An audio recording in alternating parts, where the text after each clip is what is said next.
Welcome back.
perfect closure, like the closest we have perfect to the extent that you couldn't differentiate between closures that were what and closures that are being so they look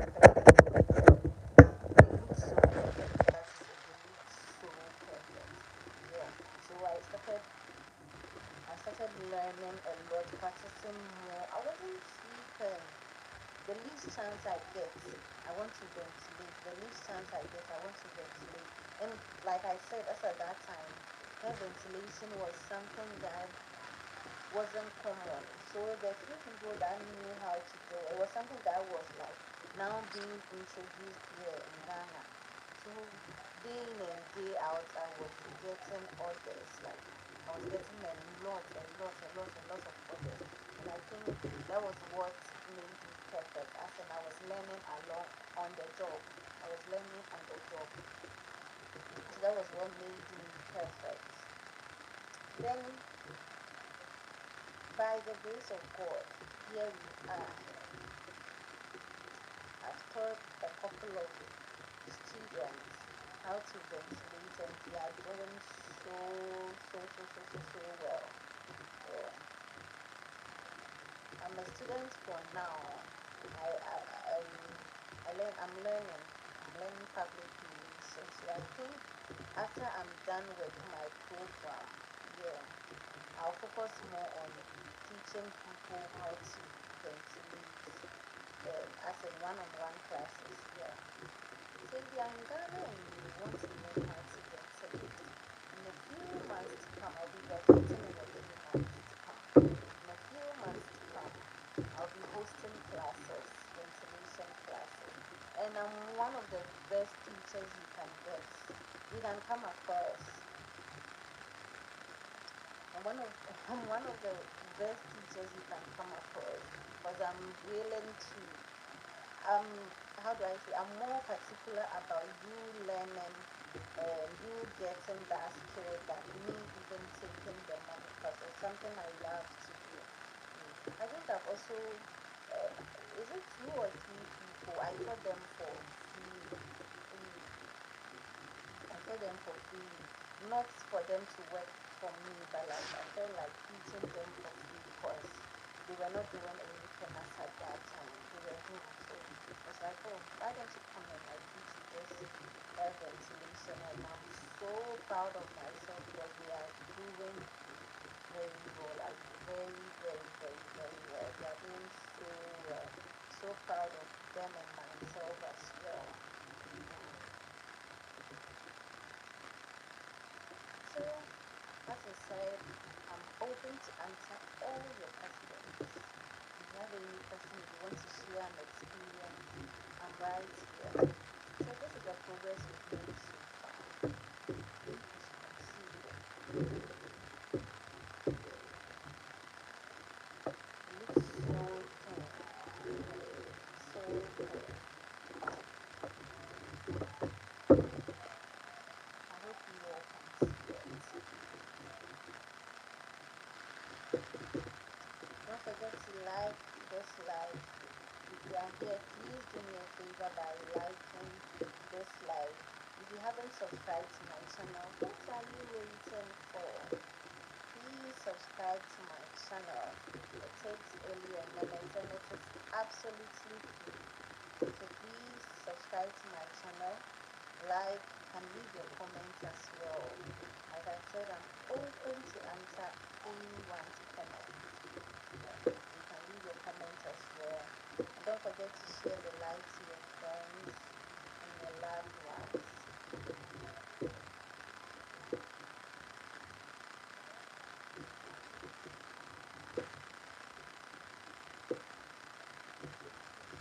In my next and subsequent videos to come, I'll be teaching you, or I'll be going to the grading aspect a little. Yeah, I'll dive into the grading aspect a little. So if you are someone who doesn't know how to grade, or most people can grade, but when it comes to adding extensions to it, I think a lot of people struggle from that side. They are not able to add extensions and grade cornrow in particular, you're not able to braid cornrows with extensions. So in my subsequent lives to come, I'll be teaching you all how to braid cornrows with extensions, like with you adding extensions. And we have a lot of cornrow hairstyles now, so we'll be trying some of these hairstyles as time goes on. So I'm hoping to see you all in class. So if you haven't subscribed to my channel, this is the best time for you to subscribe.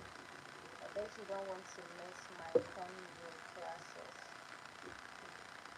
And if there is something you want me to do, let me know. If I can do it, I'll gladly do that for you.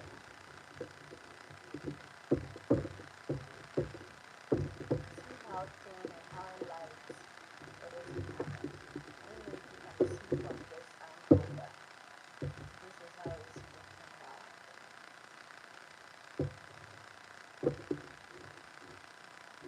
I am using the diagonal pattern. I'm ventilating diagonally. I'm still using one line, one hole. If you're a hairstylist, or you install frontal width and closer width for people. If someone brings a closer or a frontal and you think the hairline is a bit bulky, you can either pluck or you get your ventilating pin. Ventilating pin takes much time though, but I bet you will get a natural looking hairline when you are able to ventilate it.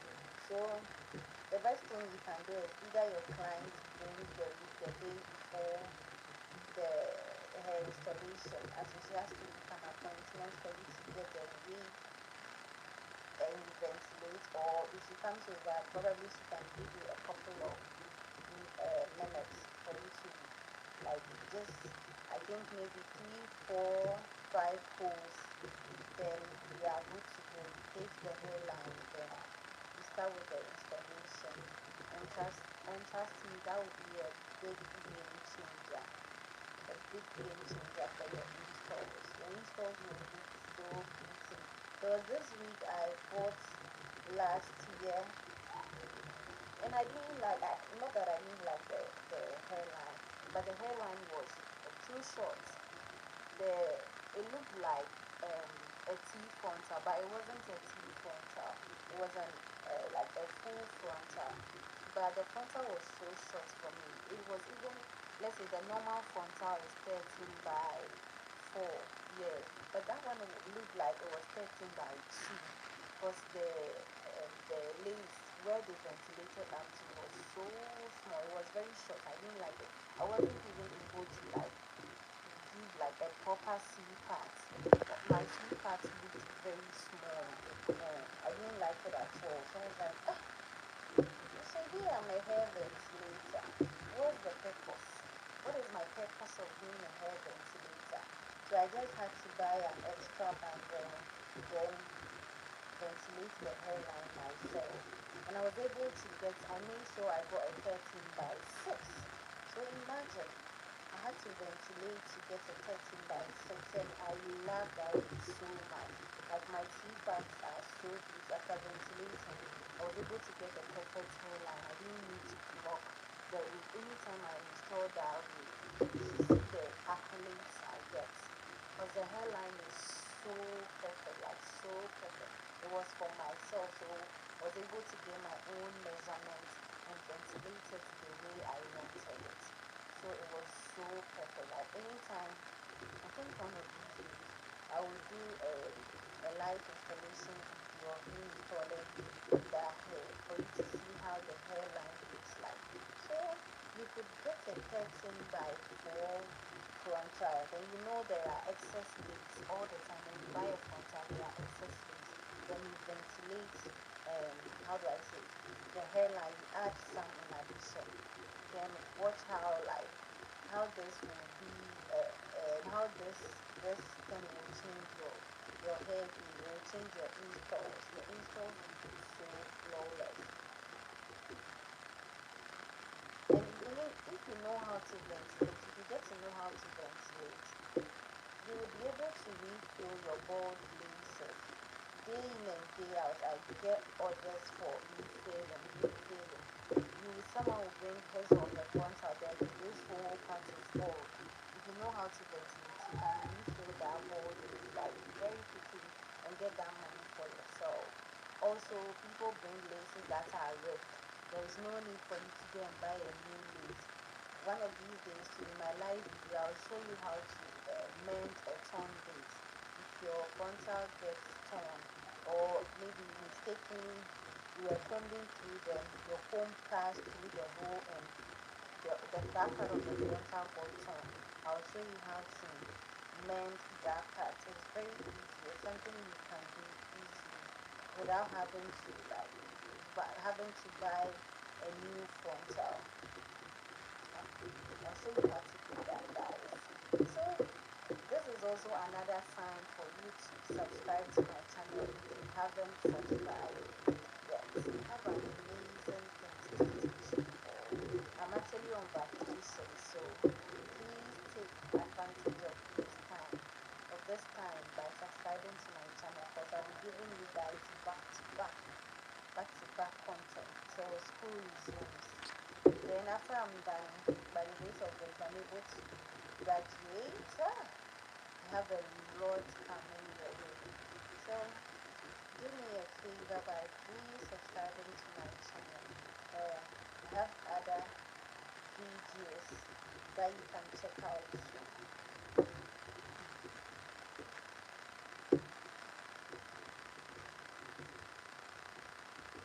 So back to what I was saying. So if you learn how to ventilate, you can always add like a couple of inches to your waist. So let's say if you go and buy you can buy a wig, I've had people come to me to do this thing for them. Let's say you bought a closer wig. So after buying the closer wig, you realize that you've rocked the wig in the closer form and you are tired of rocking it in the closer form. The best thing is, there is no need for you to go buy another frontal. You can replace the closer easily by getting a lace net. So when you get this type of laces, it's either you get a transparent lace, a Swiss lace, or an HD lace, any lace of your preference. When you get that lace, then you come back, then the old closer that you didn't like, you start working from it. You cut some parts of the closer, then you start ventilating. So if it is a frontal lace that you put, or a 7x7 closer lace, whatever lace that you go for yourself,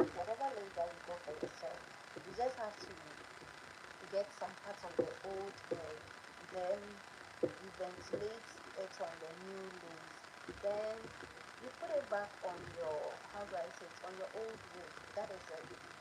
Then I remember I even did some. I have one on my page now. So I had this wet curls. The wet curls was a closer wet curls, but I had wanted to change it from the closer to the frontal. I have that video on my page. You can go check it out. I wanted to change it from the closer to the frontal, so I just had to get a new bundle. Yeah, I had a bundle over there because the length of the closer was very short. So if I take that closer and I want to ventilate, my frontal will end up being very short. So I had to get one bundle. I just needed one bundle. I think the bundle was a 12 inches bundle because I wanted my frontal to be a 10 inches frontal. So I got one bundle, then I ventilated the frontal with that one bundle. I even had the first bundle left. So after I ventilated the frontal, then I went back to my old wig. I got a new drum cap, then started taking off the bundles from the old cap. So when I take it from the old cap, then I put it on the new cap. I take it from the old cap and I put it back on the new cap. And you should see I installed that here. I have that video on my channel. You should go check it out. The install was so flawless. It was so beautiful. I was so happy that I just had to like save a couple of dollars, like a whole lot of it. I had to save like the whole money, but I would have gone to buy a new frontal, and it would have cost me like maybe probably I think 30 or 40, 30, 30 or $35. But I just bought a bundle, a 12 inches bundle, a 12 inches bundle, which cost me like I think $12. So I saved almost like 20 something dollars. Yes. So that is it. If you know how to ventilate, you be of good help to yourself, like to yourself. You be of good help to yourself. You are going to benefit from it. You are going to benefit in terms of like you getting money from others and you being able to like create pretty beautiful wigs for yourself without having to spend too much. Yeah. Ventilation is something that if you are thinking of considering, I'm here to encourage you that yes, take that offer. Although it can be stressful, nothing good comes on a silver platter. Yeah, so although it's going to be stressful, but you are going to love it. Now, I don't look at the stressful side of it. I just look at the better side of it. That is the amount of money that you get and how you are able to like make pieces, different pieces for yourself. I just had to say, oh, I've seen this week. I actually like it. You know, Bone Street extensions cost like they are quite expensive. So you can get a Bone Street extension, maybe three is enough. You can create your own closure from that Bone Street extension, then make a very pretty wig for yourself without having to go buy a different Bone Street closure, because Bone Street closures are very expensive.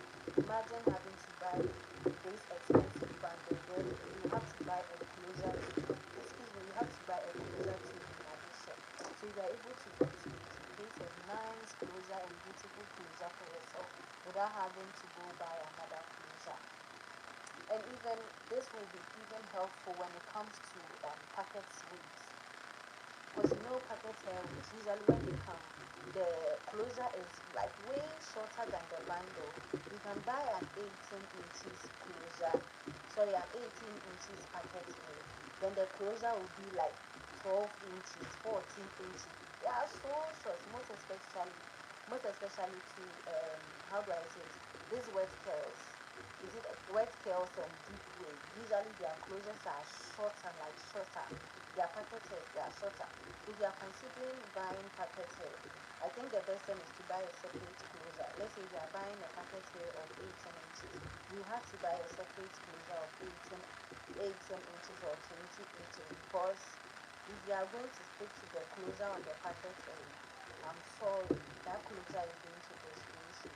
So imagine you are getting a packet hair and the closure happens to be short. As a hair ventilator, you have no problem because you can create your own closure from scratch.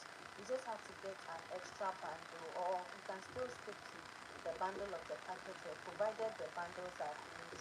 So let's say if the bundles are like 4 or 5, yeah, you can create a closure with one bundle. Then you are good to go. Just discard the this one, the the closer they put in the packet, or probably you can put that closer on a much shorter bundle. Let's say if that bundle, the closer that is on the packet here is 14 inches. When you now buy a 14 inches packet here, then you put that closer, the 18 inches closer that they gave to you as 14 inches. You put it on the packet here of the, like the packet here you went to buy the 14 inches packet here, you put it on it, it will fit perfectly. Then you create your own closure for the 18 inches packet here. I hope you get me, I'm making sense.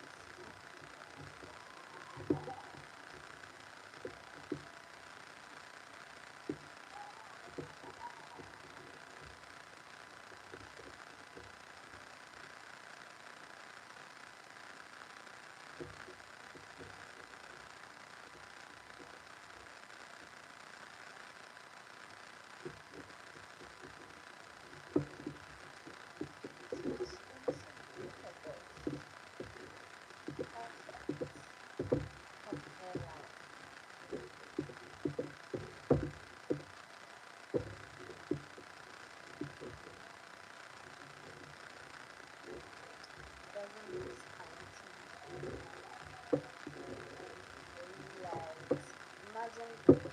applying moons on this with your hot cream. So yes,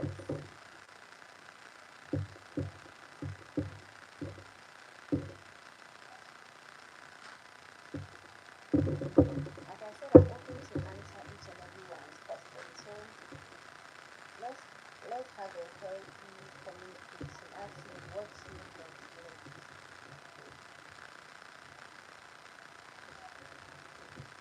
We are having a lot of time to spare, so I'm down for all your questions. If you are wondering how many strands I'm keeping, I'm keeping only a strand since I want to achieve a flawless hairline without having to pluck after ventilation. I am picking only one strand. Try as much as possible to pick the one strand. If you are picking and it's becoming two strands, leave it. Pick only one strand. And the method I'm using is still the diagonal method.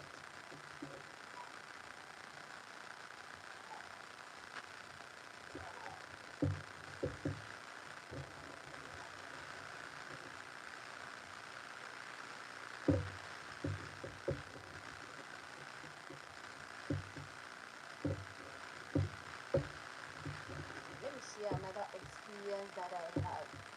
Hi, good morning, my love. How are you doing? So, a client reached out to me. It was a first time client. So, she reached out to me that she wanted me to make a braided wig for her. Another reason why you should learn how to ventilate. So, she reached out to me that she wanted me to make um, a braided wig for her. But the color she chose was peach. She chose a peach color. She wanted me to make a boho braided wig for her. And she chose peach. Where are you if you didn't know how to ventilate? Where was I going to get a peach frontal from?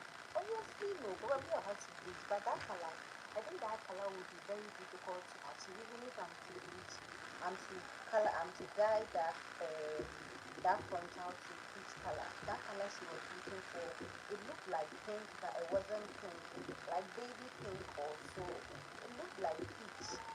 So I was like, obviously I'll have to ventilate this frontal. It was a full lace, yeah, a full lace. So even if you are going to get a piece frontal, it was a full lace, sorry, it was a full lace. So she was like, how am I going to get this piece color? And I was like, I'll have to ventilate with extension, that is synthetic extension. Yeah, I have to ventilate. The usual attachment we use for braiding. Yeah, I have to ventilate with that one. She was like, fine, she's okay with that. But another problem that we had was she wanted it to be boho, human hair boho curls. Where was I going to get a peach human hair bundle from? And like I said earlier, her color was like a difficult color that I can't even achieve when I'm to color it. When I'm to dye the hair, but there is no peach color. So where was I going to get the peach human hair for me to use as boho? Then I contacted her that I'm not even getting the peach human hair for the boho, and she opted for a different color. And the color she opted for, I think was it khaki brown, or she opted for a different color. But we went to ask for that color for the extensions, and it was out of stock. So she was like, no, she still wants peach. Like she doesn't want any color apart from the peach. And I was like, okay, then that means the curls that we are going to do for you would have to be synthetic curls. It was like synthetic curls, asking how am I going to do that? And I showed her that after braiding, I'll leave, like in the course of me braiding, I'll be leaving some parts of the extensions. I'll be leaving some parts of the extensions, and after that I will fill them and put them in hot water. And she was like, is it not going to tangle? And I was like, if you are able to take like very good wash the hair very well, take good care of the hair, the curls are not going to tangle. And also I'll not make the curls like plenty. I'll not make them plenty. Because if the curls are much on the hair, eventually the hair is going to tangle. The wig will tangle. Because the curls are too much. So I will not make the curls too much, like just quite a number of curls. But it would appear very fine. And she was like, fine, she's down for it.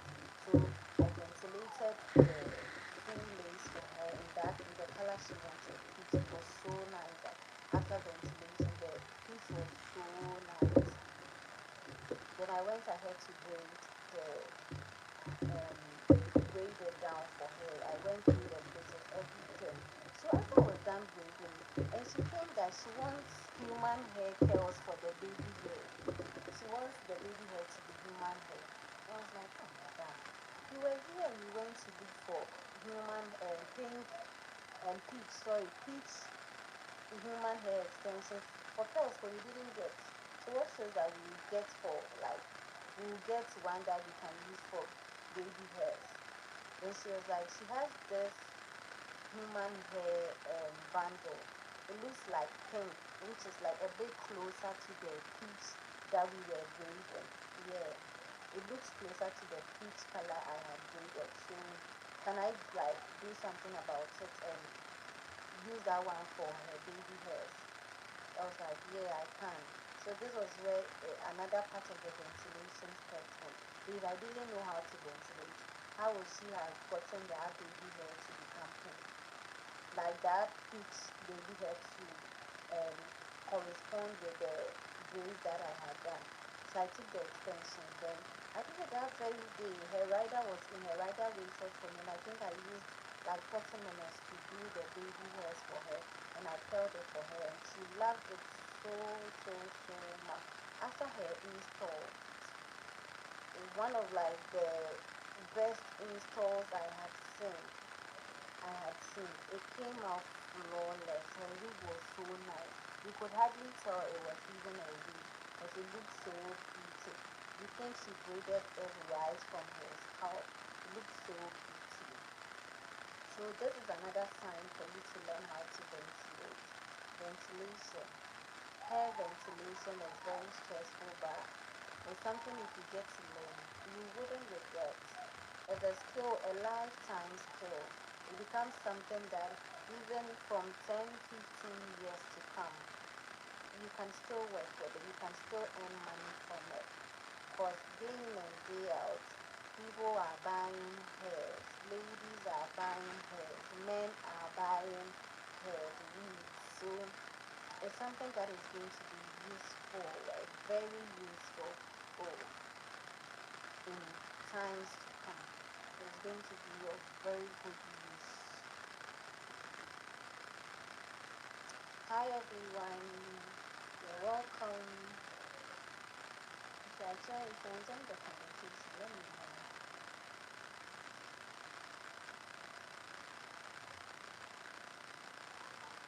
I'm open to answer all your questions as well.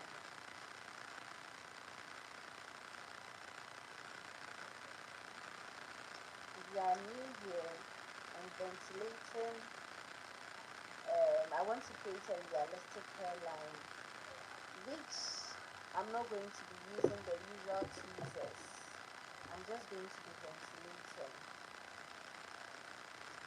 So far, so good. This is where we are. So far, so good.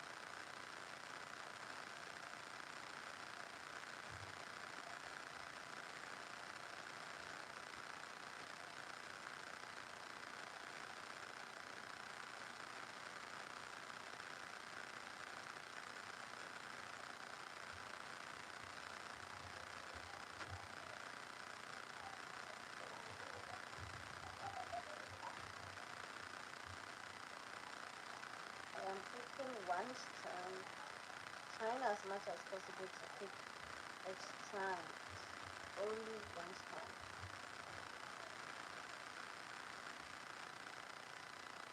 For the base, I picked at most two strands, so I think my light is distracting. Yeah.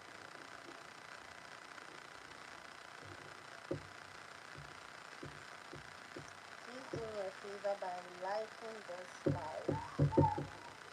And if you haven't subscribed, please subscribe to my channel. I have very interesting content coming your way.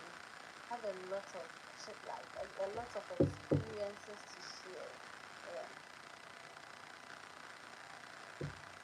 So do me a favor by subscribing to my channel. And if you have subscribed and you haven't turned your post notification bell, please do so. Do me a favor by turning on the post notification bell so you get notified anytime I upload a new video or anytime I come on live.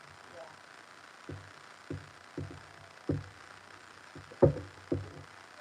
So with this hair ventilation, I actually wanted to teach my mom because I don't work with anyone currently.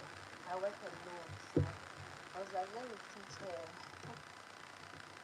This woman couldn't even make it past the first day, but I understand she actually has eye problem, and one part of the body, one organ that's like, if you want to learn how to ventilate, one organ is only one organ. That means like to be working properly, you know you have problems with that part of your body, then it will be very difficult for you to learn. That is your eye. Your eye. Your eye plays a major role here. If you have either myopia or long-sightedness, short-sightedness, then think probably maybe with the help of glasses, if you put on glasses and you can see clearly, then you can consider learning ventilation. You can consider learning ventilation, but if you don't, or even after the glasses you are still struggling, then is a no. Because your eyes, the way these holes are tiny, you will end up ventilating like all the holes, but you later realize that your work is so scanty because there will be some potholes in it. Your eye needs to function very well here because the holes are very tiny. My mom always asks me, say, hey, am I able to like differentiate between like which hole to put the next strand in and which hole not to put? And I was like, yes, I can even work in the evening. If the light is a bit dim, I can work here. I can work in the evening. Sometimes when there is light out at my place, I just have to grab my phone torch, then put it somewhere, like somewhere that I feel safe. Like it throws a little bit light on the lid, then I'm good to go. I can differentiate between all the holes and ventilate. But I cannot ventilate with one eye, like with my eyes closed. No, no, no, no, no, no. It will be very difficult to even move past 2, 3 lines. No, I can't ventilate with my eyes closed. Gripping the strands of hair will be a little bit hectic for me. It's going to take time. But with one eye, yes, I can ventilate with one eye closed, one eye opened. So if you have any form of like eye disease, then maybe you can stick to grading or anything else that doesn't require like you stressing your eye. Because with the ventilation, you have to open your eyes very well because the holes are like so close to each other. You would have to know which hole you are putting the strands in. Not all holes. You don't put the strands in every hole. You leave a hole, one hole in between each hole hole is one hole. In between each hole is one hole. So your eyes need to be working like perfectly. You have to be perfect. You have to be so perfect so that you can easily differentiate between a hole and a line.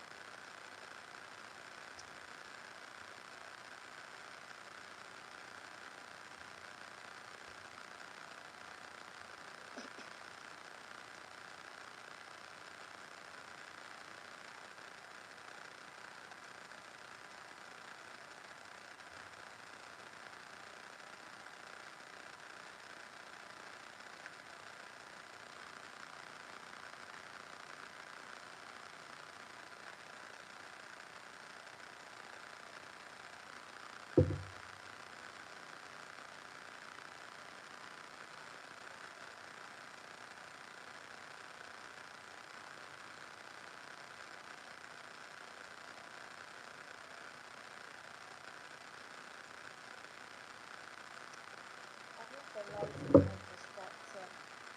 I hope you can see it clearly. We are making like great progress. So far, so good. One thing I like about hair ventilation is no matter the time it takes, no matter how long it takes for you to finish a lace, you will eventually finish. Definitely you will finish.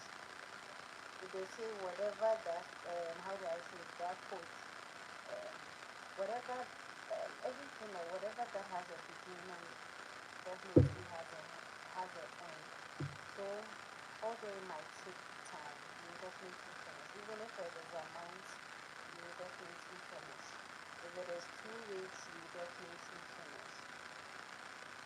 The interesting part of it is that as time goes on, practice makes man perfect. If you started, when I started ventilating, um, I could use like 2 weeks to finish one full lace. To finish a full lace, it took me like 2 weeks to finish one full lace. But as time goes on, I've really like improved. It takes me maximum 4 days to finish a full lace. So you know I didn't start, it's not like when I started 9, I started ventilating, like, I was, it's not when I started 9, I started like ventilating in a hurry or like at a faster pace. No. Gradually, it took me like baby steps to get here. Yeah. Now I can ventilate like 4 by 4. I think 2 or 3 in a day, provided on what I have to do in the course of the day. If I have nothing doing, and like nothing at all, I can ventilate 3 or maximum 4 in a day. 4 closures, 4 by 4 closures, yeah, in a day. So step by step, that baby steps, yeah, you definitely get adult steps. You definitely get adult steps.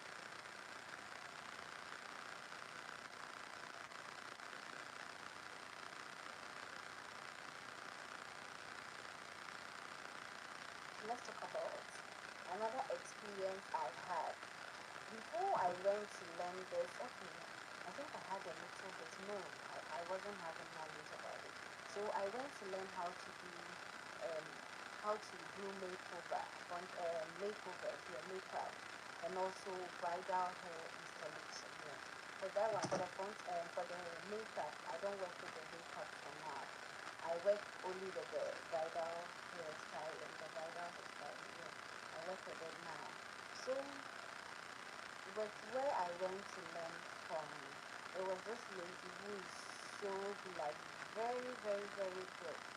She's so good.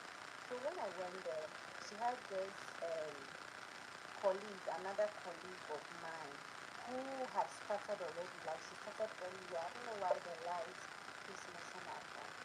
Yeah, she had started earlier and she stopped because because it was only her. She was the only person there. So as she got bored. Like the place was quite far, so she got bored. For her to come there and be in class alone, she didn't like it. So when I applied for um applied that I wanted to learn, then madam my teacher called her saying, "Oh, you've got a new mate, a new classmate, so you can start coming. At least you've gotten someone who will keep you company. So don't sit at home, come." Then she started coming. My first day, we started learning brows and those things. And I think after 2, 3 weeks, this thing happened like I think 4, 5 years ago. Yeah, I think it was 5 years ago because I hadn't started ventilating by then. Yeah. So when I started with the classes, 2, 3 weeks into the classes, I went in the month of November, and I don't know if it happens across Ghana, across like the world, or maybe across other countries, but I think most people marry in the month of November to December. You have a lot of weddings to attend. So because my madam had gotten 2 extra people that she works with, she decided to take a lot of bookings for November and December. That is for November brides and December brides. Yeah, she took a lot. Usually it was her alone. So I think maybe minimum she could take in a month was, I don't know the minimum, but I think maybe 6, 7. Yeah. But when we came in, she started taking like a day, 3, 4. Hey! And this experience it ended like in a terrible way. So I think in somewhere in December, that is um, I think 24th. I think it's a day before Christmas. Yeah, a day before Christmas. She took 5 different brides for one particular day. Five. One, two, three, four, 5 different brides for that particular day. And she told us about it. The interesting part is she took, I think, 2 of them, she took bridesmaids too in addition. So usually we are working on the bridesmaids and she would work on the brides. But 5 in a day, we were new to that. And she herself, she was new to that. 5 in a day, she was new to that. It was her first time taking 5 brides in a day. So usually, and it's like all these brides were doing their traditional marriage on Wednesday, and I think one did hers on Thursday, then the rest on Saturday is the wedding. Like all 5 of them were doing their wedding on Saturday. So I was a junior. The lady I went to meet, the lady who came because I had come there was my senior, because she had come earlier than me. So when I think made her follow, um, she made my senior follow her to one of the brides on Wednesday. That was a traditional marriage, yeah. She followed her to go work on the bride. And she was like, I should be in class working on their hairs. Yeah. They had different weeks for their traditional ceremony and a different week for their wedding ceremony. So I was showing the bundle, their weeks for the wedding at class, yeah, in class. And she went along with her for the installation. I don't know if you are getting me. I hope I'm making sense. So she went along with her for the installation. So we went to this particular bride. That is, usually when you're going to work on brides, you have to wake up very early. So they left Accra. The unfortunate thing is that one bride was in Ebi. If you are in Ghana, you know the distance from Ebi to Ebi. Ebi is in the eastern region, and the 4 brides were in Accra, Greater Accra. So like it was quite a distance. So they decided to go to the one in Ebi since her place is far. They decided to go to her place like the last, like she would be the last person they will work on. Meanwhile, you know traditional marriage. Usually, traditional marriage in Accra is being done early in the morning, roughly by 10, 11 p.m. Then the bride has left. Like the bride should leave. Like roughly 9, 10, the bride should leave to the ceremony. By then, her dress up, her pictures has been taken and everything, so she can leave to the ceremony. So the first bride they went to work on, that was when they had left the house at 4 a.m. thereabouts. When they got to the bride's place, the bride was like, she's sleepy. Her traditional marriage is at 10 a.m. So how do you come and wake her up at 4 a.m. to start dressing up? No, it doesn't make sense to her. So my teacher should like exercise patience and wait when it's like a little bit, let's say, when the sun, I don't know, has risen. Yeah, when the sun rises up a little bit.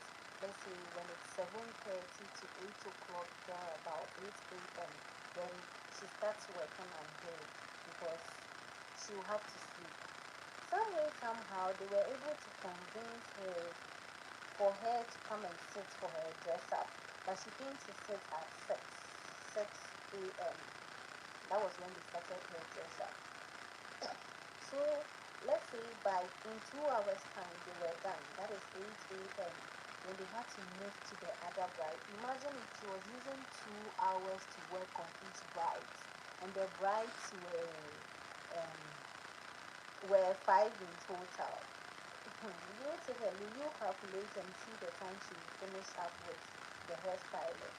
But some way somehow she was able to pull through till the last bride. When before she would get to the place that is agreed for the last bride, the number of calls she had received, she started like getting frustrated because they kept on calling. Her wedding was at her marriage, her traditional marriage was at 10 a.m. thereabouts. And that's at 10 a.m. Hairstylist is not in to style the bride. So this lady was very pissed. When I say pissed, I mean very pissed.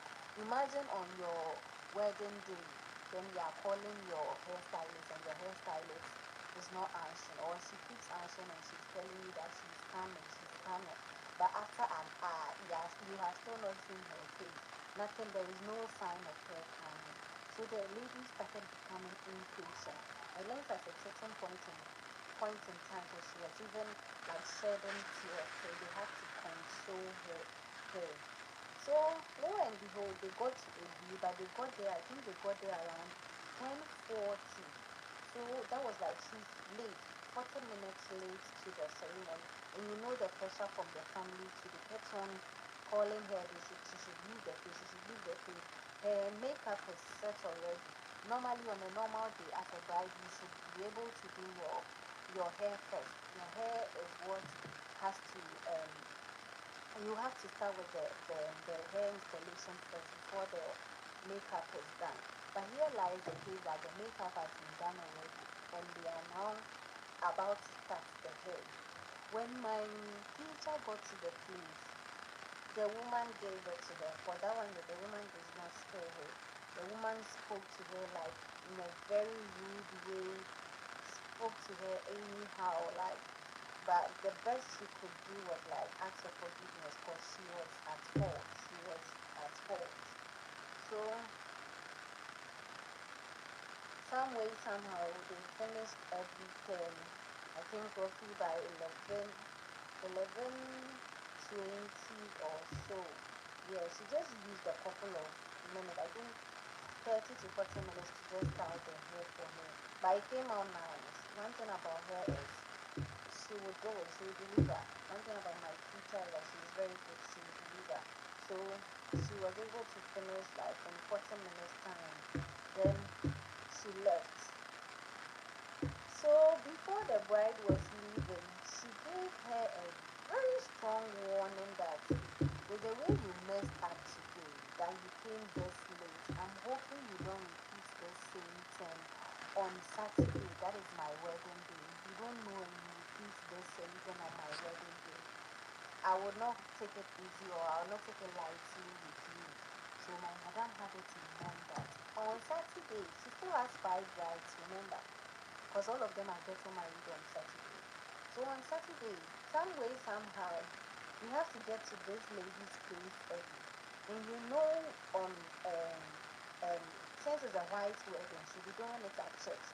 And you know, church usually starts in the morning, roughly like by 9. It's just like the traditional marriage. By 9 to 10, thereabout, the bride should leave. Yeah, the bride should leave the place. Be done with her pictures and leave the place. So on Saturday came, and I had to go along with them because she didn't want to go through what she went through the other day because they were just two. So I had to go along with them. So we decided to go to the first lady's place first. The lady who gave my teacher the strong warning that she shouldn't mess up on Saturday. We had to go to her place first just to see like the whole disgrace and like she's speaking to her. We had to like avoid that. So we went to her place first. And she was in Ebu, like I said, her place is far from our car, so you have to go to her place first. And you know Saturdays there are like traffic in town because a lot of people are getting married on Saturdays. And you know Saturdays, on a normal Saturday, there is a lot of traffic in town. So we had to go to Ebu first. And that was we woke up early as 4 a.m. And we went to Ebu, only for us to get there. She told us that her wedding is at 10:30 a.m. So how is it that we are here at 4 a.m. to wake her up to style her hair for an event that is happening at 10 a.m.? Like, we should make it make sense. But one thing is they don't know, like we take multiple brides in a day. They are not aware. They don't know. They think it's only them or at most like two. But how can you take five? Five is too much. Like five is a crowd. Five is a lot. But she didn't know that we had taken five. We only knew why we had come there early. We knew the reason why we were there. We were the only people that knew. So for her, for that bride, like she's a little very rude. So we couldn't go like back and forth with her. If we even explained to her, sir, we had taken five brides that day. She would tell us that one is not her concern. She didn't send us to take five brides that day. So we had to sit in the car that we came with and sleep. We had to sleep.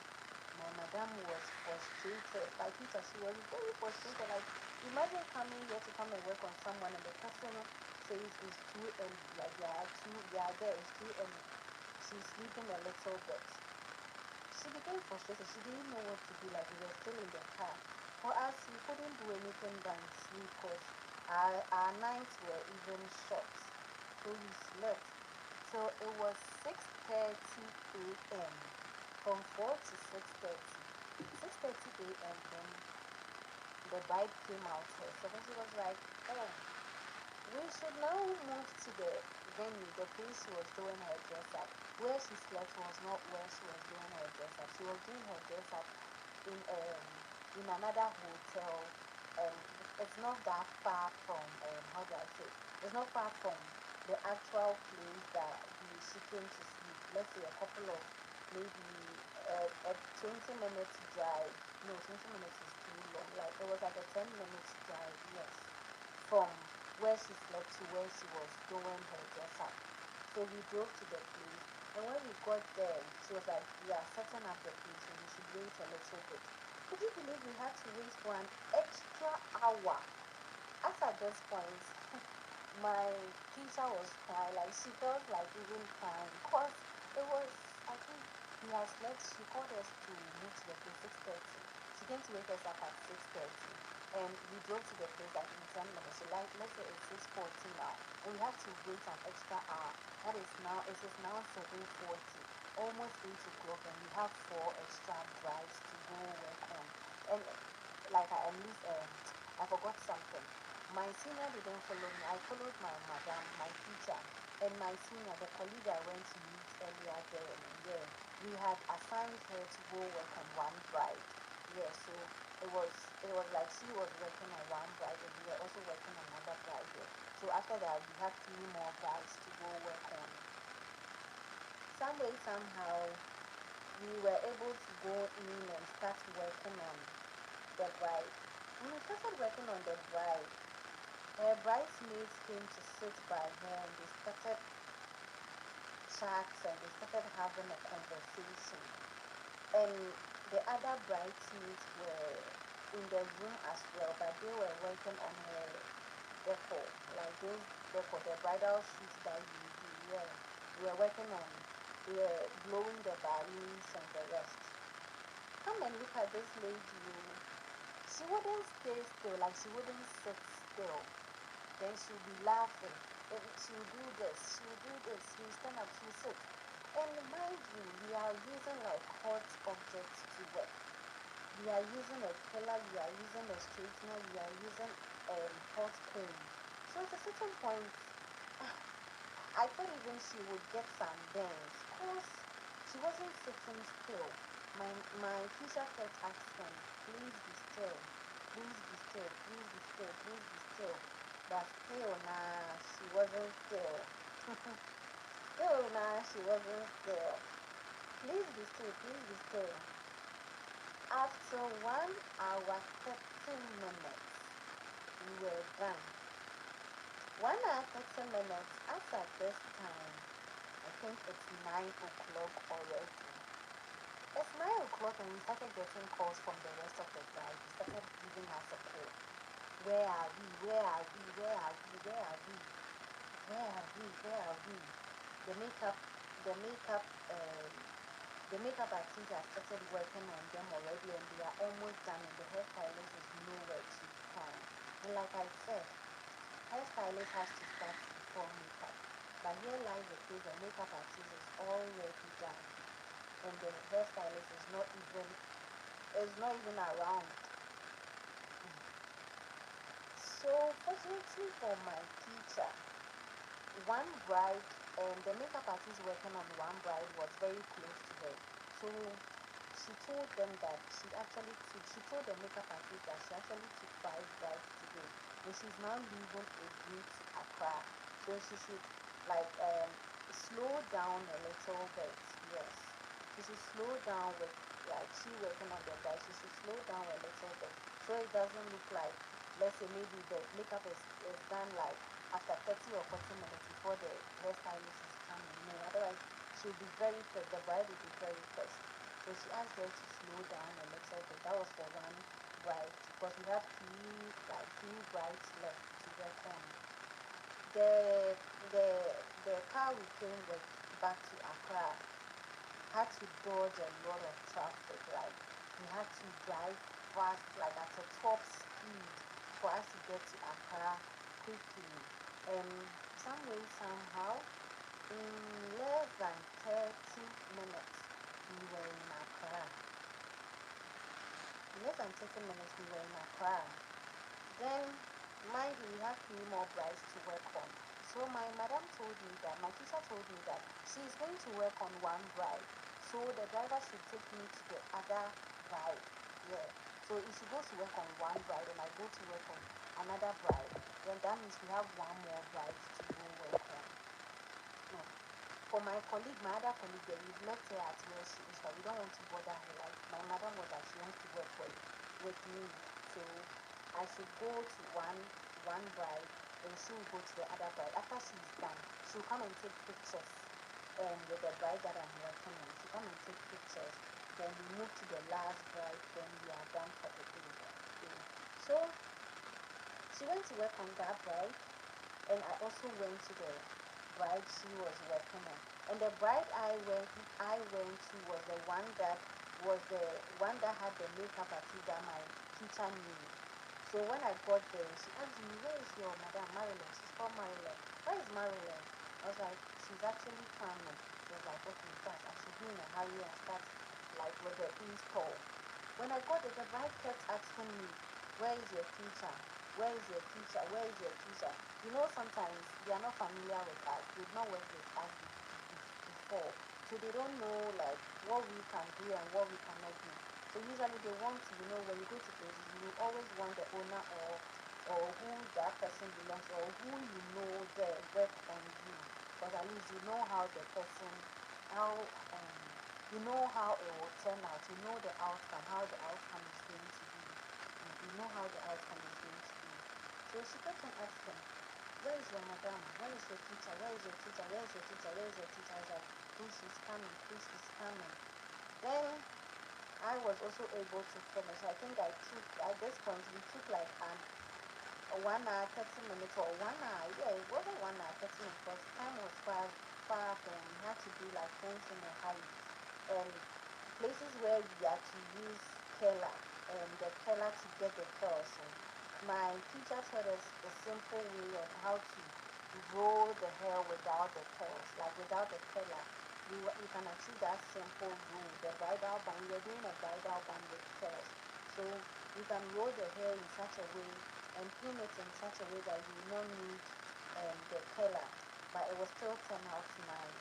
So before my madam got to my place, I was left with like a small portion to finish. Then she came to help me. Then we finished like very quickly. She took her pictures. Then we went to the last bride. So after we got to the last bride, she was so pissed, like she was very pissed. But in the long run, after we had finished working on her, she loved her hair so much. Like it turned out so nice, very nice. One thing that we were not able to do to our satisfaction was the pictures. Because when we were leaving, each of them, when we left their place, they were not in their traditional cloth. You know, they will have to wear their cloth, and you get like the whole beauty of you see the beauty of the whole thing.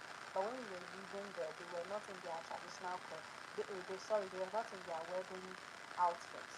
So the pictures were nice though, but like we have to focus on only the hair, not like the actual dressing. Yeah. So we went to the last bride. We went to work on the last bride. Ah, when we finished, we gave the sigh of relief. Like we were so tired. Then we called my senior who was working on the other bride, only for her to come and tell us that the bride says that she doesn't want my senior to work on her because the makeup artist who was supposed to come work on her too didn't come. The makeup artist failed her. It was a different person. Then the makeup artist sent her, us and her worker, her apprentice or so, to come work on her. Mm. Meanwhile, she was expecting that the makeup artist herself. And the hairstylist who sent her worker to come work on her. So it's like we took her, as in there was no seriousness in like we coming to work for her. So they said she cried. And what ruined her day was when the makeup artist, the lady had called the worker that she made hair come stand in for her and work on the bridal. The lady happens not to be like good at what she does. So you have to clean the makeup all over again and make the makeup artist who was working on the bridesmaids rather work on the bride, so she had to pay extra. They said the lady cried. She actually cried. Like she cried so like she shed tears and kasa. But my teacher was like she would make it up to her. That is probably she would go style her hair for free the following day for her Thanksgiving at church. Or maybe let her bring some wigs so that she can revamp and style them for free for her in order to like compensate her for not being able to come herself. But in the long run, they styled her hair and it was nice. Her makeup was nice. Her hair was nice. But it could have been better if like both makeup artists and the hairstylist, like those who actually took the booking, it would have been better if they were present. Yes. So that is another encounter that I had. And I've learned not to bite more than I can chew. So if I'm going to take maybe let's say let me apply that to the ventilation that I'm doing. If I'm to take maybe 3 orders in a week, excuse me, I'm supposed to take 3 orders in a week and I know it's going to stress me. Sorry. I'll just take or one.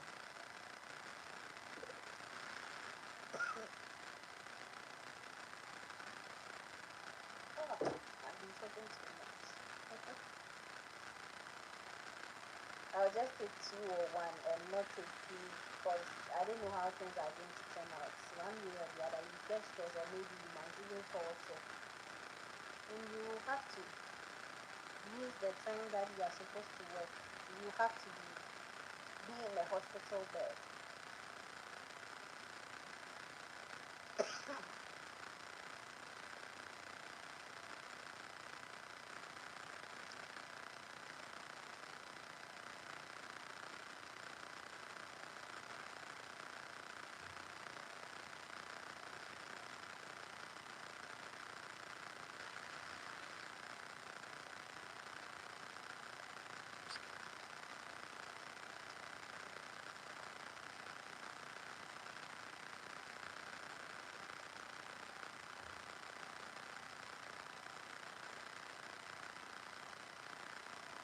So back to what I was doing. If you can see, we made progress. Progress. I hope you can see the hairline now. It looks so curly. It's very curly. Wait till I'm done with the whole thing and you will see. And it looks so cute.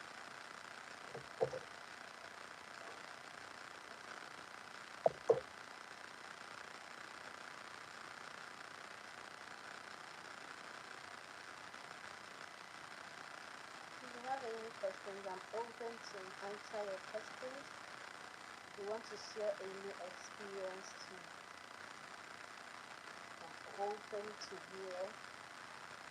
If you want me to share more experiences too, let me know. I have a lot of stories. I've actually encountered a lot.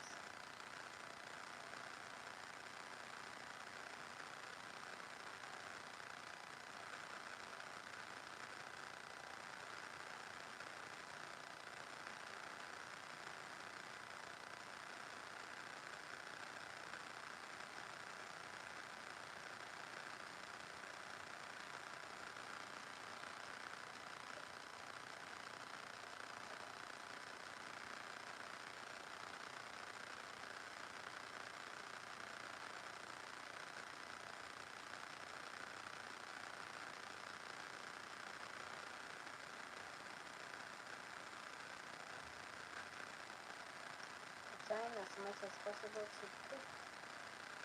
Oh yes, trying.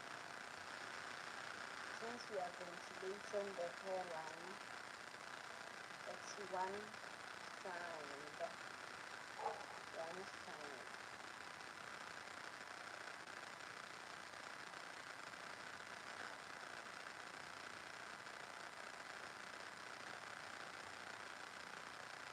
One strand.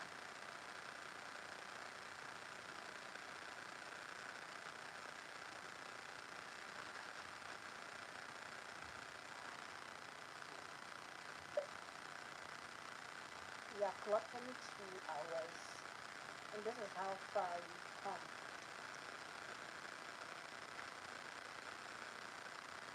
We've been working for 2 hours, and this is where we are.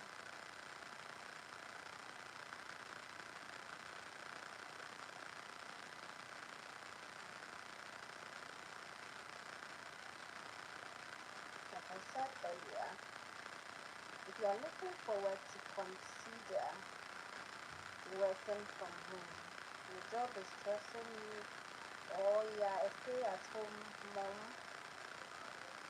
and you are looking forward to do something from home to earn money, you should consider hair ventilation. This is the type of job where you can work in your comfort zone. No pressure. No pressure. Do it at your own pace. Just do it at your own pace.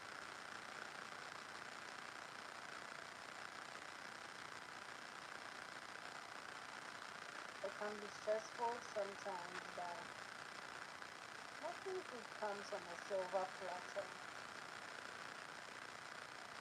There is a saying, no pain, no gain. You don't go through the stress. How will you get money without coming from home? And trust me, just if you are able to finish, most especially, you are able to finish a full lace unit. This full lace that I'm working on. Oh, my lights, I'm sorry. If you're able to finish this full lace that I'm working on, you could earn a couple of dollars. I saw one for converting it into dollars. One is like $45. Yes. That is how much I save.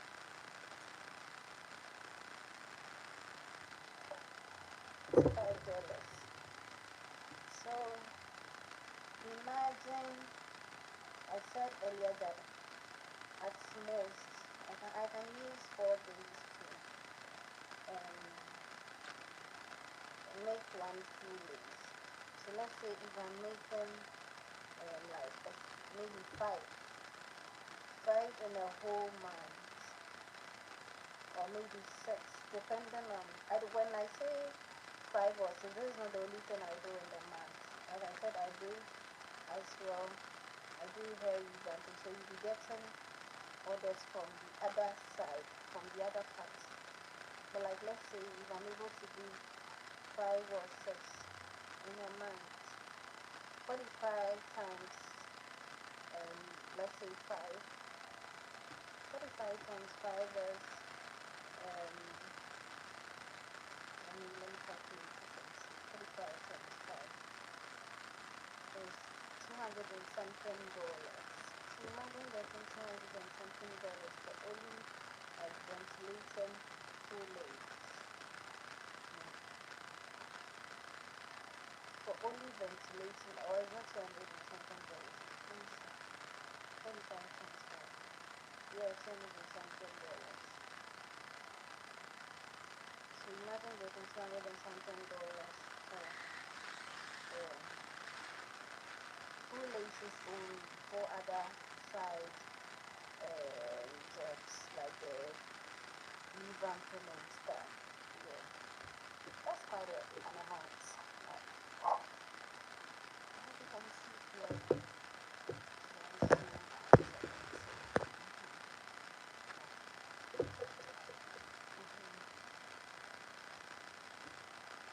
That's quite some good money from working with this.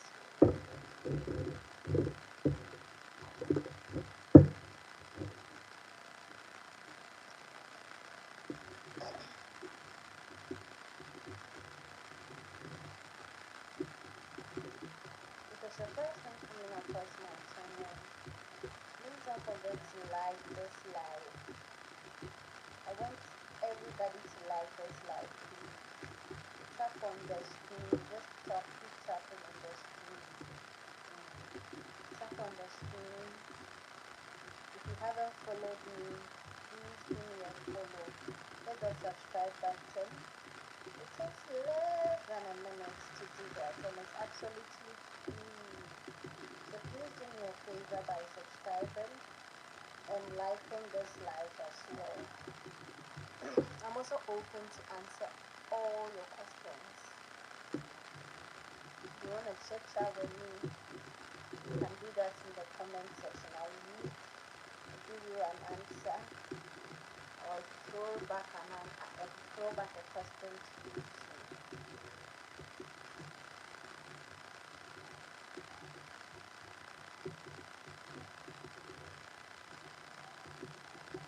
Let me know if you are also a hair ventilator here. Some of the struggles you've encountered, the good and the positive and negative ones. I'm willing to hear.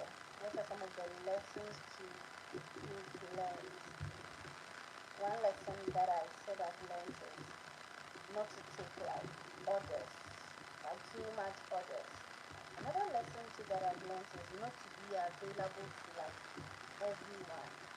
Someone might say, you can get a client who would say, oh, maybe this village that I said I took $35, she would say maybe, can I give you the least price if you are able to convince me? That depends on the number of pieces you are buying.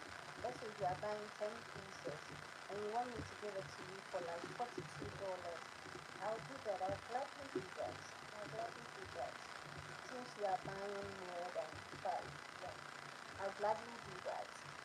But if you want me to give it to you for 35, 37, 38, anything below 40, no.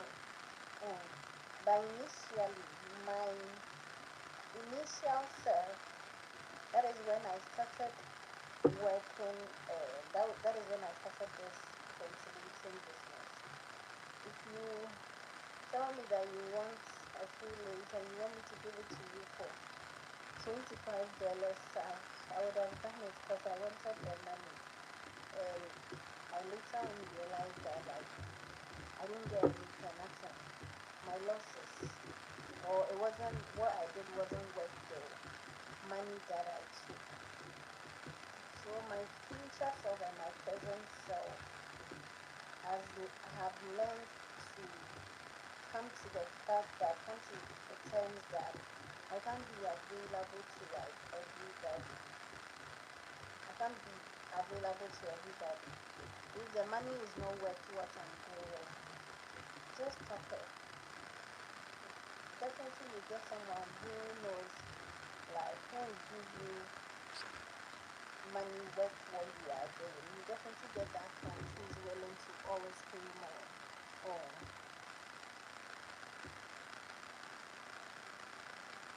why does a medical max have too much PVK? I don't know though, this question, a medical max. This is my first time coming across that way. Medical max. I don't know if you're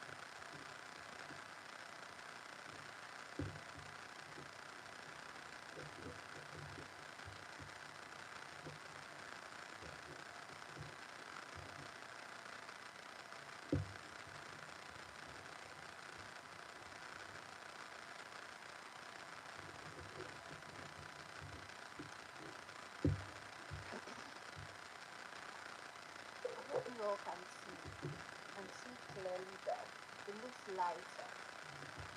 No, that is the goal. The goal is to make the front part look lighter.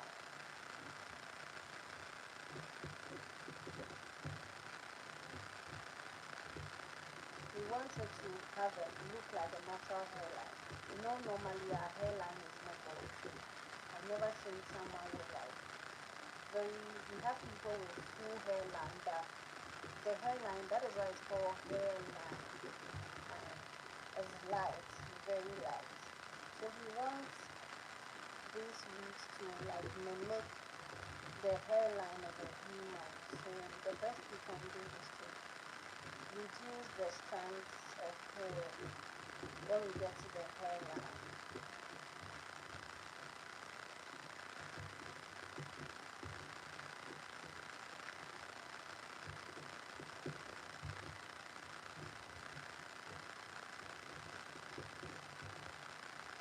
That is what I'm doing here. And I'm picking only a strand. If you happen to pick more than one strand, just take it off and make sure you're picking only one. And I was surprised with how it turned out. Like it turns out so well, so pretty. Turns out very well, because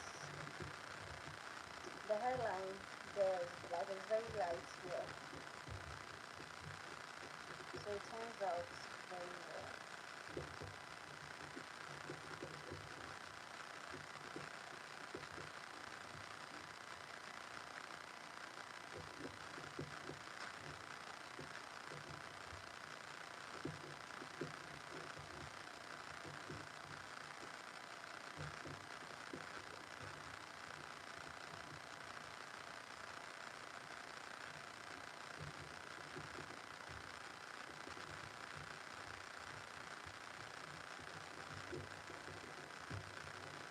I'm open to answer all your questions like I said.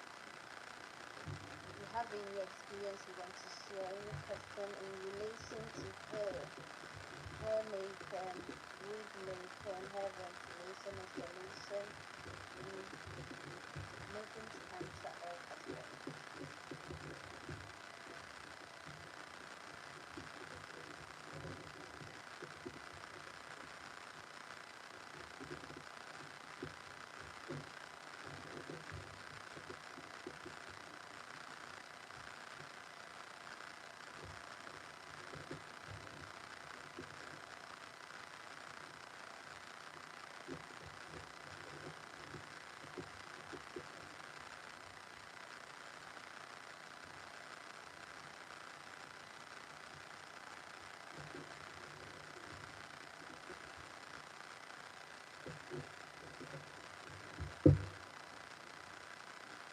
Another thing that can play into ventilate hair, so my right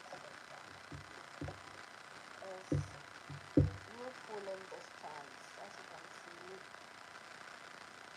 Yeah, so I pulled the strands a little bit forward so I can easily put one strand,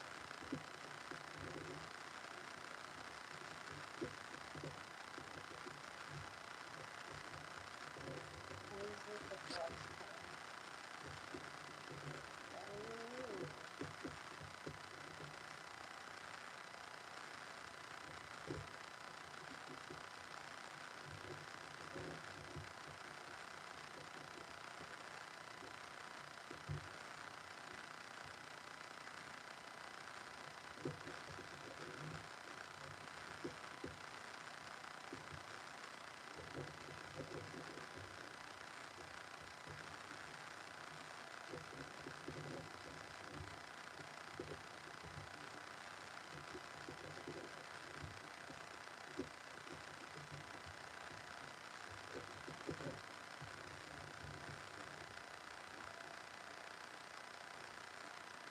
Then some realistic hairline.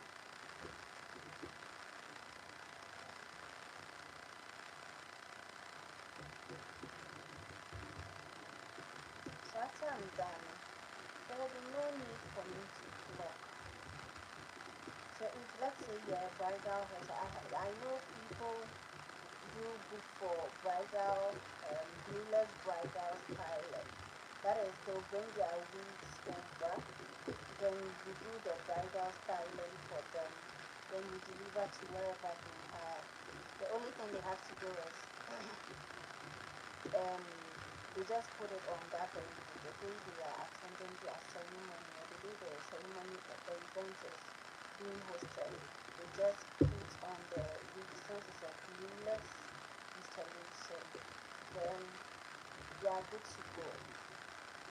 So as a hair ventilator, to get a bridal job like this, you just have to ventilate the hairline, create a realistic hairline for her, so she wouldn't have to like go through extremely that stress of ventilating, that stress of installing everything. Because one, it's a glueless wig, and two, her hairline is in check already. You just have to apply your mousse, then it will smoothen everything. When I finish, I'll use my mousse on it for you guys to see how it looks like.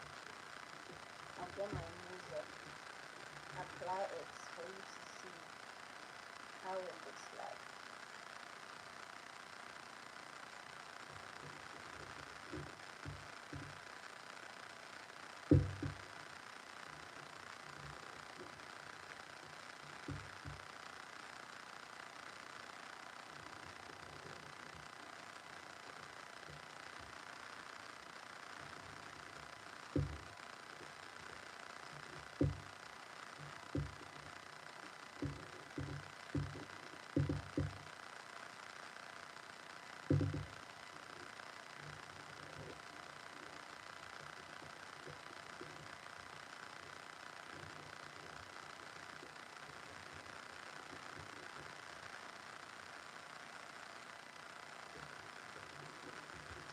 still ventilating diagonally.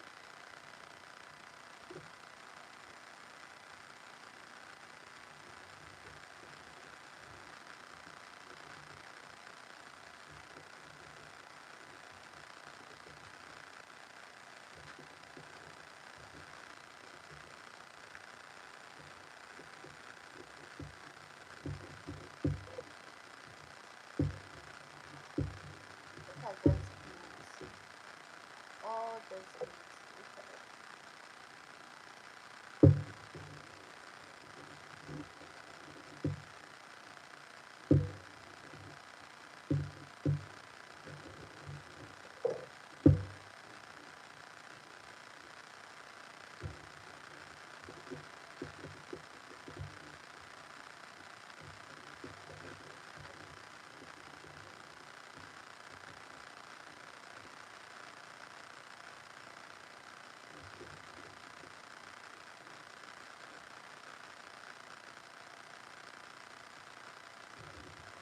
I said if you are struggling to pull one strand, you just pull the, this one, the small piece that you are holding. You pull some from it, then you begin to grab one by one, You pick, sorry, you begin to pick one by one. Then you are good to go. With that, you have easy access to the line stand than it being together.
This trans wants me to pick hair badly.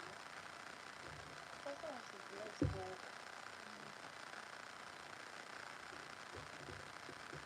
A little did she know that I'll be picking her up soon.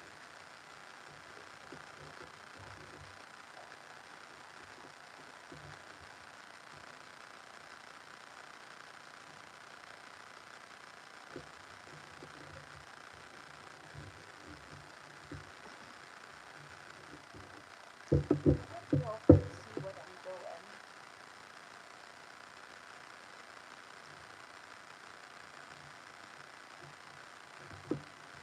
We are getting somewhere, making good progress.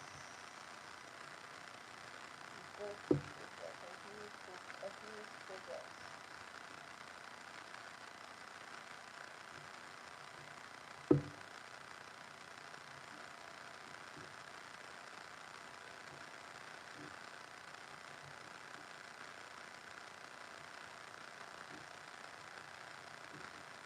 If there is the same function, there's two ways.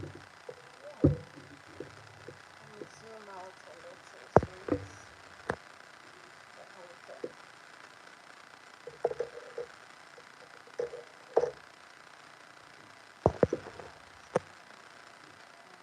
Where is it?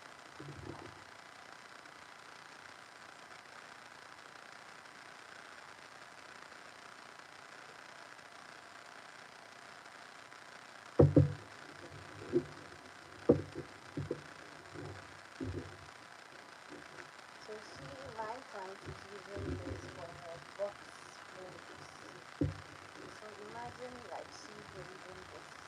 Let me braid one side for you guys to see how it's going to look like.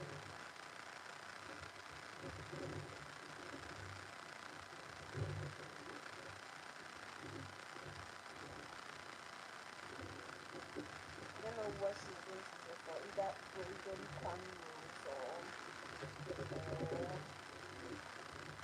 box braids. I can't tell, but sorry my life. Yeah, let me braid one part for you to see how it looks like. For you to see how natural it will look. It will look like it's just from the straight from the scalp.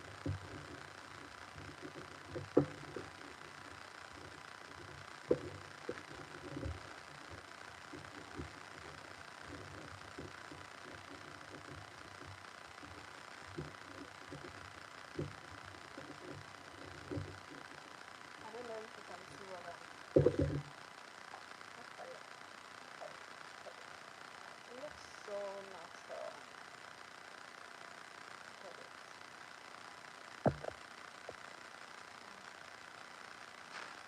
You see that? Let me see if I can get it to braid. Imagine using this for stitch cornrows. Stitch cornrows. Let me try to see if I can braid stitch cornrows with this. Some small parts of it. Because I have tried for that. Let's braid stitch cornrows with this. And see. Look at how neat it will look.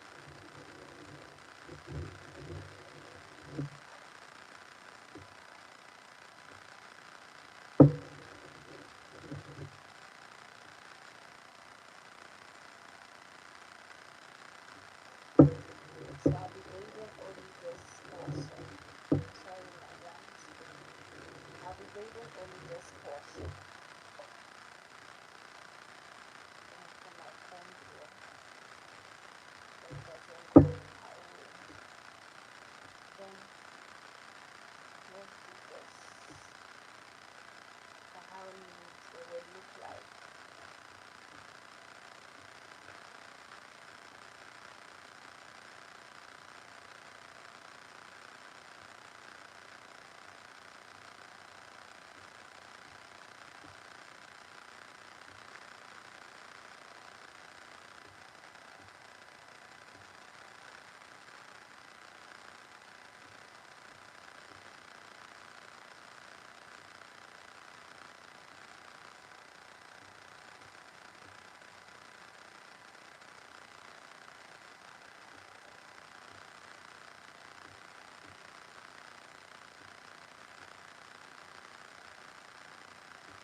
Look at how neat it looks like.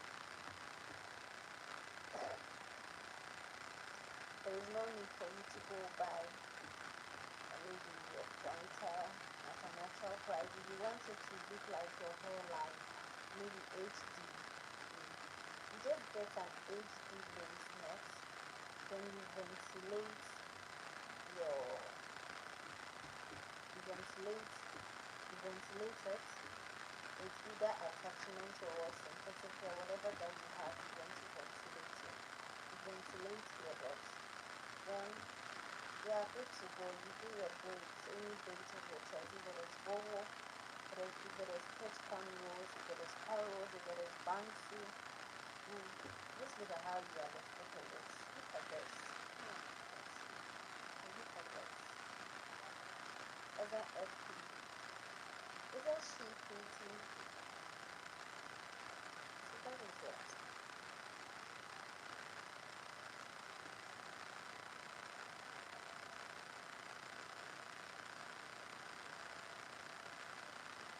Look at this.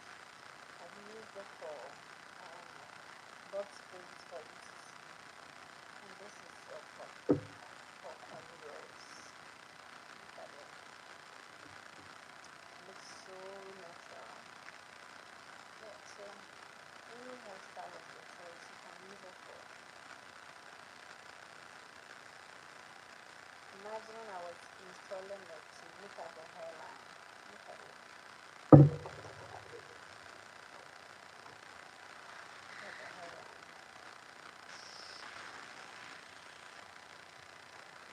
need to block. Because it looks natural already. Not too light, not too light, not too bulky too. Like that. So now let's continue. I have to take down this way.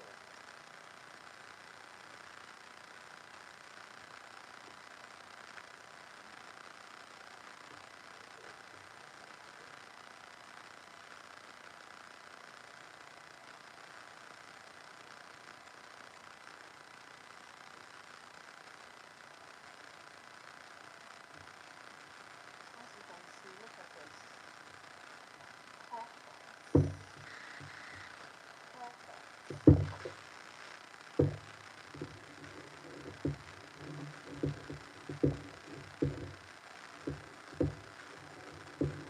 This is really going to show after I had taken off. I took off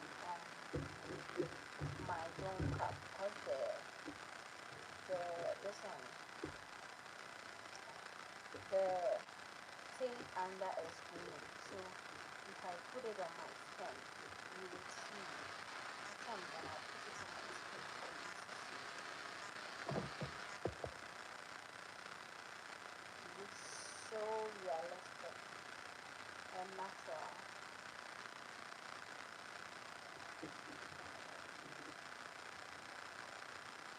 So now let's continue.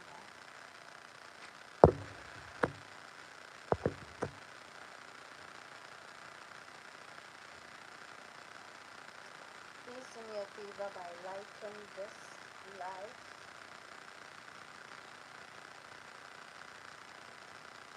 I want to see the live go and skyrocketing. Do me a favor by tapping on the screen. Just tap on the screen to see the magic is going to do. I'm still picking one strand.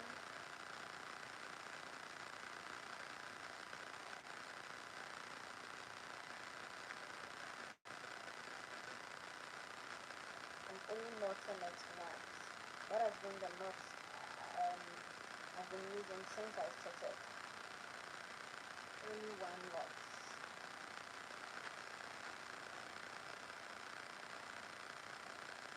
With the one knot is called single knot. So if you do this is single knot. If you want to do double knots, usually double knots is for when you are ventilating human hair roots. So double knots, just take your strand, you knot once, then you knot again. So this is how it looks like. That is double knots.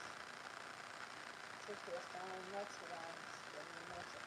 Usually you do that when you want to ventilate the human hair with that is if you are maybe the wig that you are going to install. But this my client is using for a braided wig. He's using this for a braided wig. So a single knot is okay. It's secure enough to hold the braids. But if you are going to install that hair, doing a single knot, I think after washing the hair, it might come off. So either you do a double knot or a double split knot. This is double split knot. Double split knot is after you've taken the strand.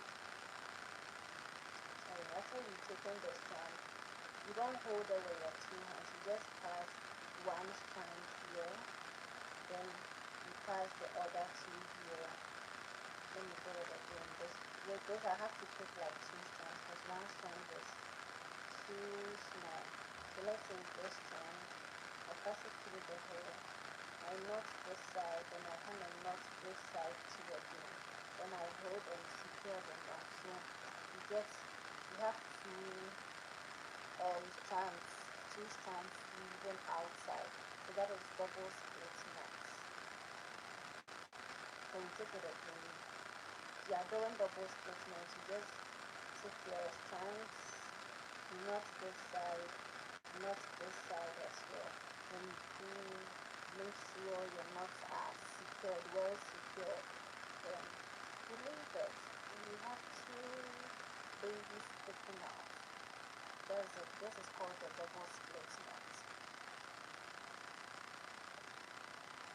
Since we are doing only single knots, let's continue with that.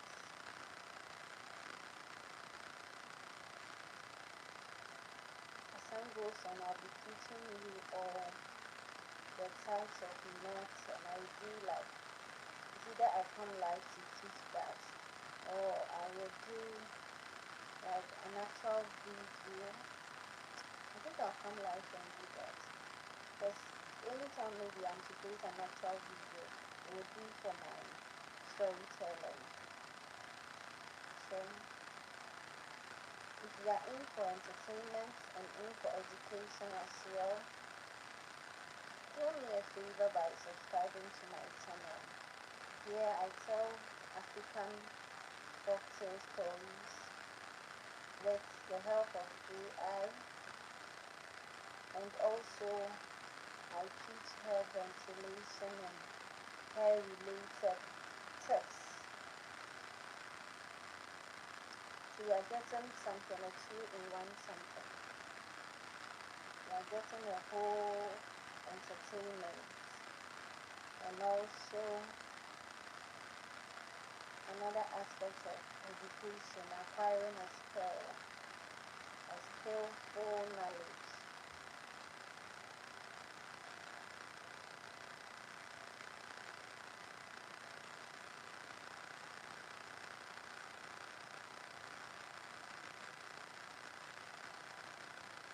The struggle of taking one piece, yes, it's a bittersweet experience. The sweet aspect is, after you are done and you look at the outcome, that is the sweet experience. But the bitter part is picking the strands. So let's stick to the method. So we will do some strands first, then we continue.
Thank you all for staying with me.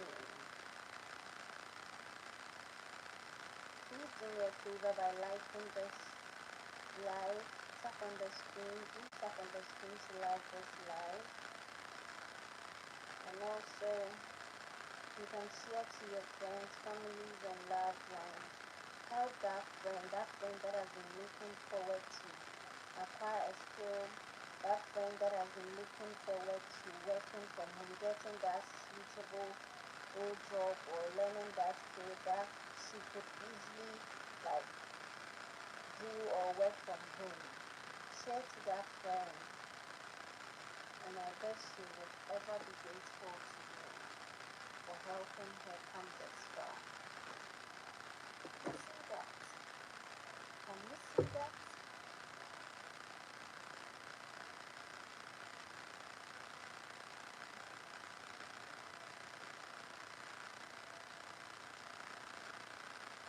So I'm stripping one hole and one line. In between two holes, I leave a line. And in between one line, I leave another line. So just bear it in mind. Skip one hole, skip one line. When you ventilate vertically, that means make sure you are in each hole, you are leaving one hole in between. So in between two holes, you leave one hole. In between two holes, you leave one hole. And in between two lines, you leave one line too as well.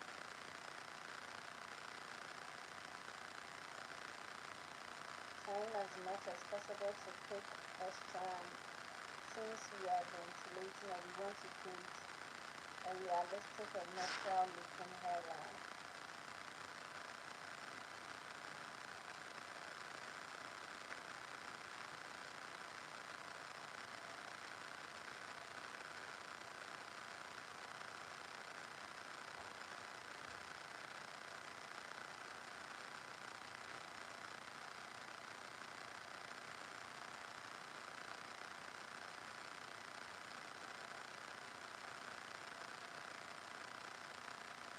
So far, so good.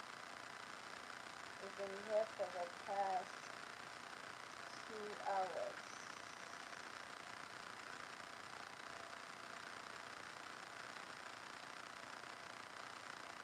And things are looking very good.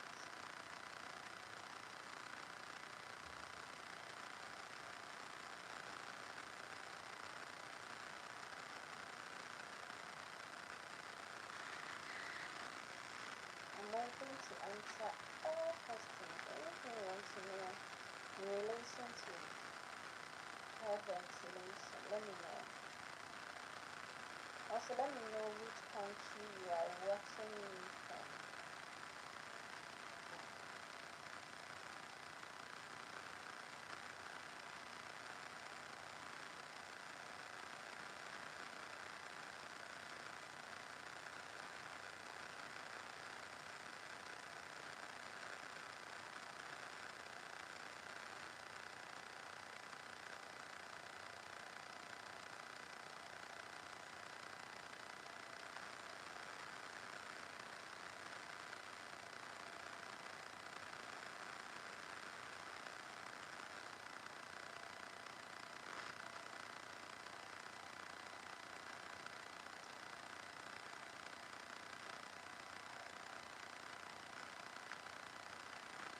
Have any question in relation to hair ventilation, wig making, braiding? I'm open to answer all questions.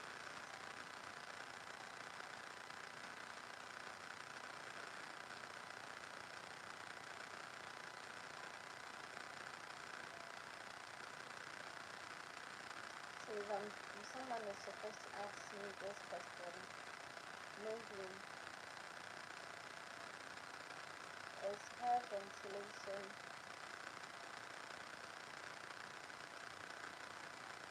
something you will recommend to someone to learn? I will say yes. But is the person going to enjoy or have a sweet experience? I will say no. Because like I said, it's a bittersweet something. The sweet aspect is you finishing at the end of the day, like you finishing the whatever piece that you are working on. It's the money. It's the money that motivates you. I used to tell a couple of students who came to learn from me, I always told them that my only source of motivation in this business is the money. And to be honest, that is like the truth, the absolute truth. That is what keeps me motivated. Anytime maybe I feel like I'm tired or I'm bored or today, not today, maybe I don't want to ventilate it, then the money that I'm supposed to take from the person after ventilation rings as well. Sometimes, usually, this is what I do. If the orders are quite a lot, just like this, I'm working on 4 pieces. So usually I take half payments, then after I'm done, then you pay the other half, then I deliver to you. Yeah. Yeah.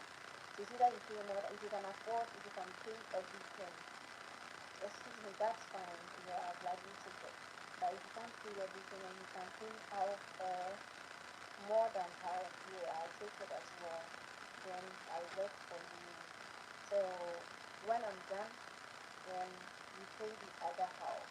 So sometimes I'm in a hurry to just finish working on the unit and go and take the other half left.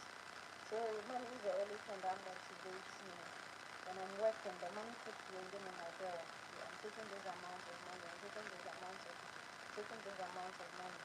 Work and get this money, work and get this money. Then I'll start working, I'll not be sleep, and then lo and behold, in 2, 3, 4 days, I'm done. Then I can take my money, then I relax. I can have all the, how do I say, all the sleep I want to have after finishing, after working on a piece of unit. So after working on these 4 pieces, this is my second piece.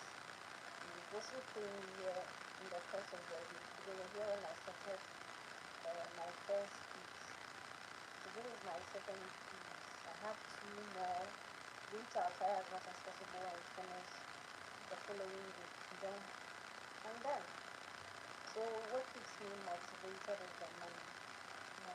And I told you earlier on that most especially the full lace, there is like the money involved is a bit like, it's okay. It's quite a big amount. So imagine me doing those 4 pieces. Yeah. So I'm already in a hurry to finish and then go take my money. So that is the only thing that keeps me going. The money, the money, the money, the money, the money. And after telling my students that, they were laughing. Like, they were like, no, I like money, that's why. I was like, fine, let's see. They called me, the other one called the other time, and she was like, it's true. It's the money that keeps you going, because this thing is somehow like very stressful to do. You sitting on your butt for like 3, 4 hours, 5 hours, uh, you sitting on your back like for that long. Sometimes it's stressful. When you think about it, hold on. Oh, I'm coming to start this unit and maybe I'll be sitting on my back for this number of hours. Then you don't even feel like working again. But when you remember the money involved, it all boils down to the money. When you remember the amount involved, you're like, you could make some good amount of money if you sit on your back and work on this piece. And that one thing is that you definitely finish. No matter how long you take, you definitely finish. So imagine you getting finished and you getting paid. What feeling is sweeter than that? You getting that bank alert. And your bank has been credited with this amount of money. Imagine that feeling. So I told her, I was like I said, it's the money that keeps you going. It's the money. The money is what motivates you. If it was a free service, I would never attempt to do it in my life. And I told those who came on my life the other time that I would always choose ventilation, hair ventilation over braiding. I told them that, but I'll choose hair ventilation over braiding anytime. Braiding, I mean like someone's hair.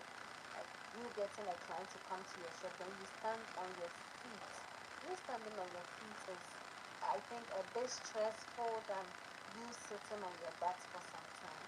Because we all went to school and we sat on chairs for like 3-4 hours whilst we are being taught. So sitting on my butt for 3-4 hours, and I'm even working in my comfort zone. I can choose to get up and go and do whatever I want to do and come and sit again. But me standing, you know, you can sit when braiding, but not every hairstyle requires you to sit and braid.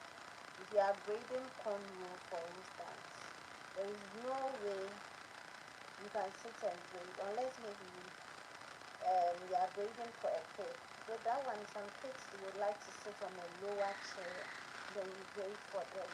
But others, you have to be standing. So imagine standing on your feet for 4 hours. The leg will become numb. So I was like, braiding, like, I'll choose hair ventilation anytime, any day over braiding someone's hair.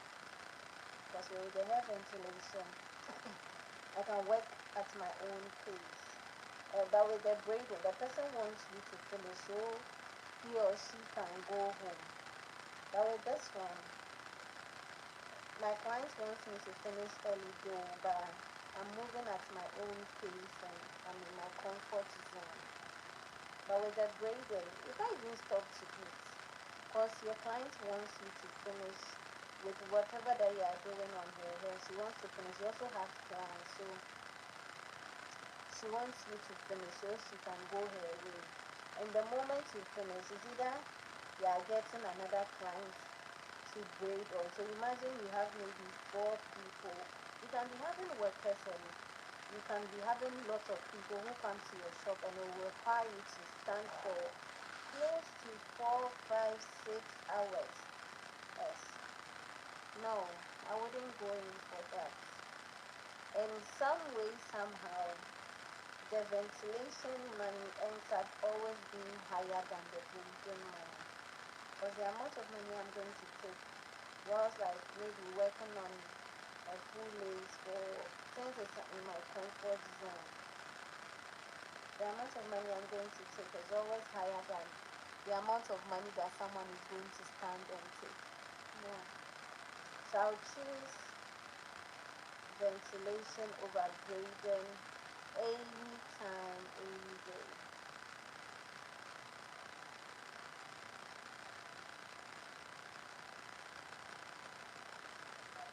Gradually things are coming together. Slowly, slowly, we are moving. Things come to go smoothly, and surely in my good things era. I'm almost there. I'm almost there. I'm almost there.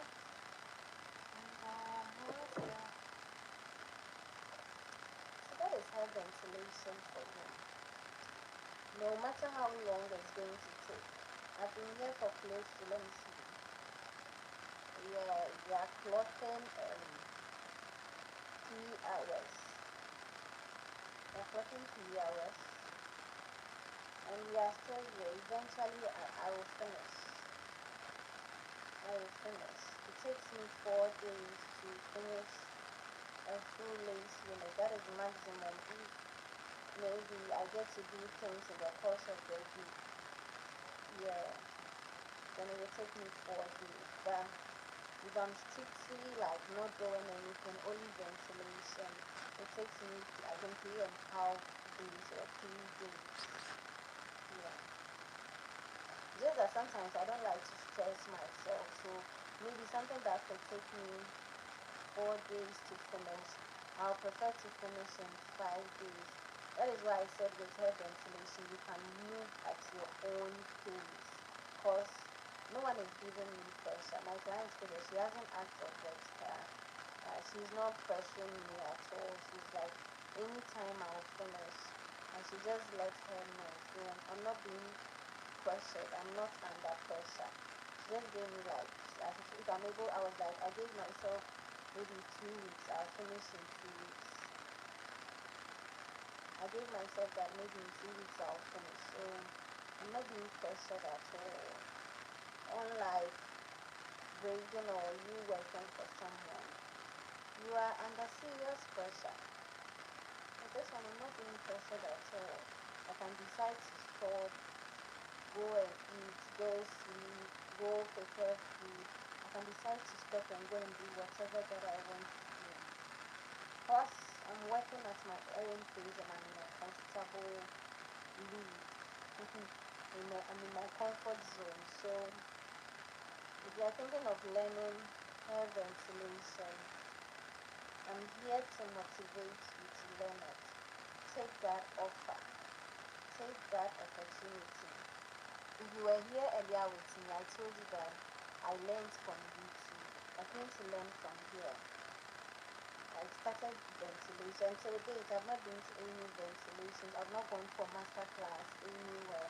It's just that when I watched a couple of videos, I started practicing on my own. Practicing.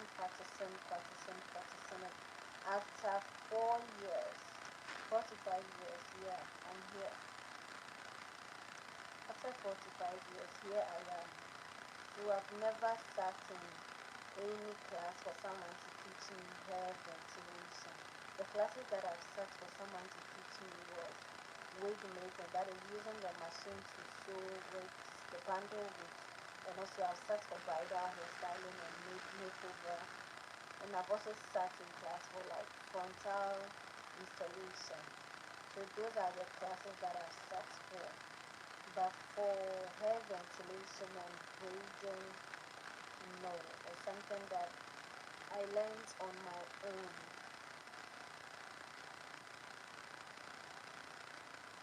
So something I learned on my own.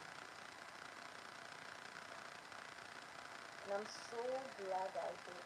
I'm very proud of myself. I'm so proud that little did I know that I was going to learn this and I start making, good money from it. So I'm so proud of myself for how far I've come. And I tell people that I actually learned it on YouTube. No one taught me. They are so, they become so happy. They are so surprised. Wow, you really did this. You really learned this from YouTube. No one taught you. I'm like, yeah. So, you too can be like me. You too can be like me. You can go to my page. I have a lot of videos, beginner friendly videos for you to learn. Or probably you can go check out, we have a lot of ventilators across on YouTube. You can go check out other videos. What matters the most is you are learning something, you are learning a skill. And you know, with this revolution that is happening across the world, by now you should have a skill as a lady, to be precise. You should have a skill at least. Be good intellectually and also have a skill. You can do, there are a lot of skills, there are a lot. You can be a nail technician, you can be a hairstylist, you can be a makeup artist, you can be a whole lot, a whole lot. You have people who are doing eyebrow tinting, people who fix lashes, people, a lot. You can learn a lot. You have catering, you have fashion designers, you have barbers, you have people who train professionals and professions who train hairs. There are lots of skills you can learn. So if you are good at three or four, two or three of them, you are good to go. At least you are versatile. You can fit into a lot of fields because you are versatile. My teacher, the one I talked about, she's a bridal hairstylist. She's a makeup artist, she's a bridal hairstylist, she's a journalist, she's a fashion designer as well. So look at that. She's a jack of all trades. So imagine getting orders from this side. Me, for instance, I'm a hair ventilator. I'm a bridal hairstylist. I also make bundle wigs. I do lace refilling. I do lace hair revamping, wig revamping. Um, so I'm versatile. I'm getting orders from this side, getting orders from this side, getting orders from this side. If you are to learn a skill, you can probably master. If you want to learn a skill, then don't learn one. One is not, it is enough, but not too, like, not, you can do better. Yes, that is what I'm trying to say. You can do better. You can push yourself to do better. You can learn 2, 3, 4. Then watch how you blossom, how you turn your financial situation around. Because you'll be getting money from all these areas. If today you are not getting money from hair ventilation, you can get money from braiding, you can get money from braided wigs, you can get money from sewing wigs, you can get money from revamping, you can get money from installation. So like we are all across, we cut across board. Yeah, so if money is not coming from this side today, money will definitely come from another side. So your time is due for money to come from the side that you are looking for. But if you are maybe to stick to only one, and money is not coming from that side, that is where desperation sets in. You become desperate, looking for ways or means to get money.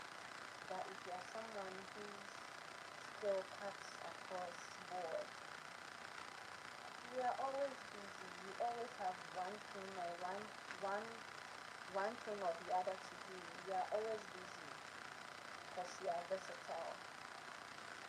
So I'm here to encourage people like me, my sisters out there, my mothers out there, my aunties, my younger siblings too as well. As a woman, you have to invest in yourself. So if it is a skill, if it is skill that you want to go, yeah. If you want to acquire a skill to put in your possible book, acquire 2 or more skills so you can be versatile.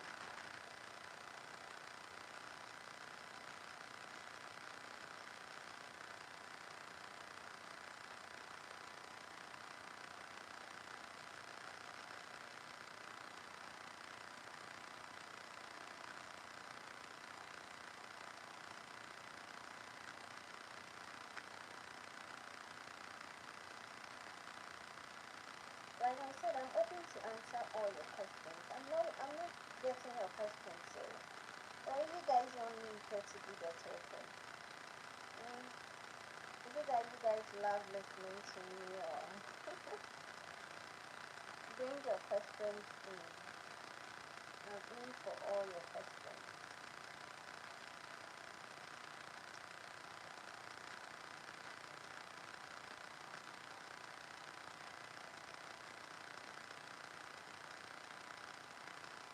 At least write the country that you are watching me from. Let me give you some shout outs.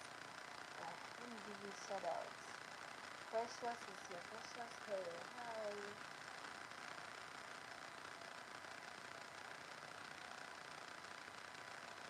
Let me give you some shout out. Let me shout out to you.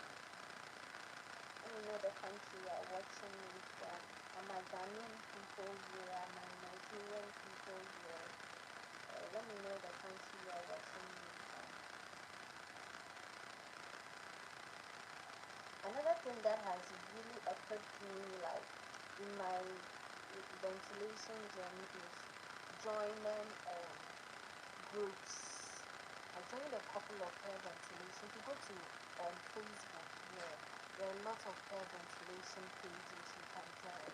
I joined these pages and I went through people's work, like compare them to mine, see the patterns that they were using. I would go look at the type of knots they are using, and it really helped me. So this, I'm in those groups. Just that I don't go to I don't go to Facebook anymore, but I never I never got out from those groups. I'm still in them. Anytime I happen to go to Facebook, I still get notification or see posts from them. Yeah, so that was one thing that helped me like shape me become who I am.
I hope you all can see I'm trying as much as possible to pick only a strand, only one strand, and you are getting there. When you comb it backwards for you to see how it looks like. Look at this. Look at this. Look at this. Light and weight look so perfect. Look at this. I've seen people ventilate and their knots are very terrible. And look at those knots. So tiny, so cute, so demure, and hair is well secured. Look at this. Look at this. You can part freely, whatever parts you want to go with. If you want to part in a zigzag line, you can freely do that. Part in a zigzag line. Look at this. Look at this. Simple. So you can do a lot. You want to get that triangular, maybe you are braiding, and you want to cut in that triangle, give that box that triangle pattern. You can simply do that easily. This is something you can do easily. I'm not done with this side, so let's go here. Something you can do easily.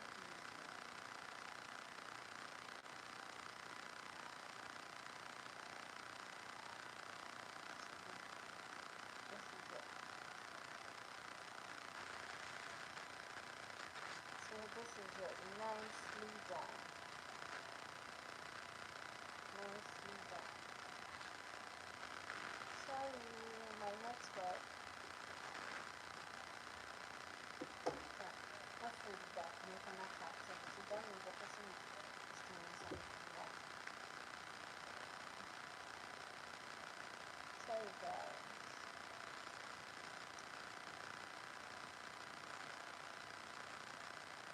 So like I said, I showed you the triangular pattern. So with this pattern is versatile. The diagonal pattern is versatile. It makes your work look realistic, and also it makes it look very nice.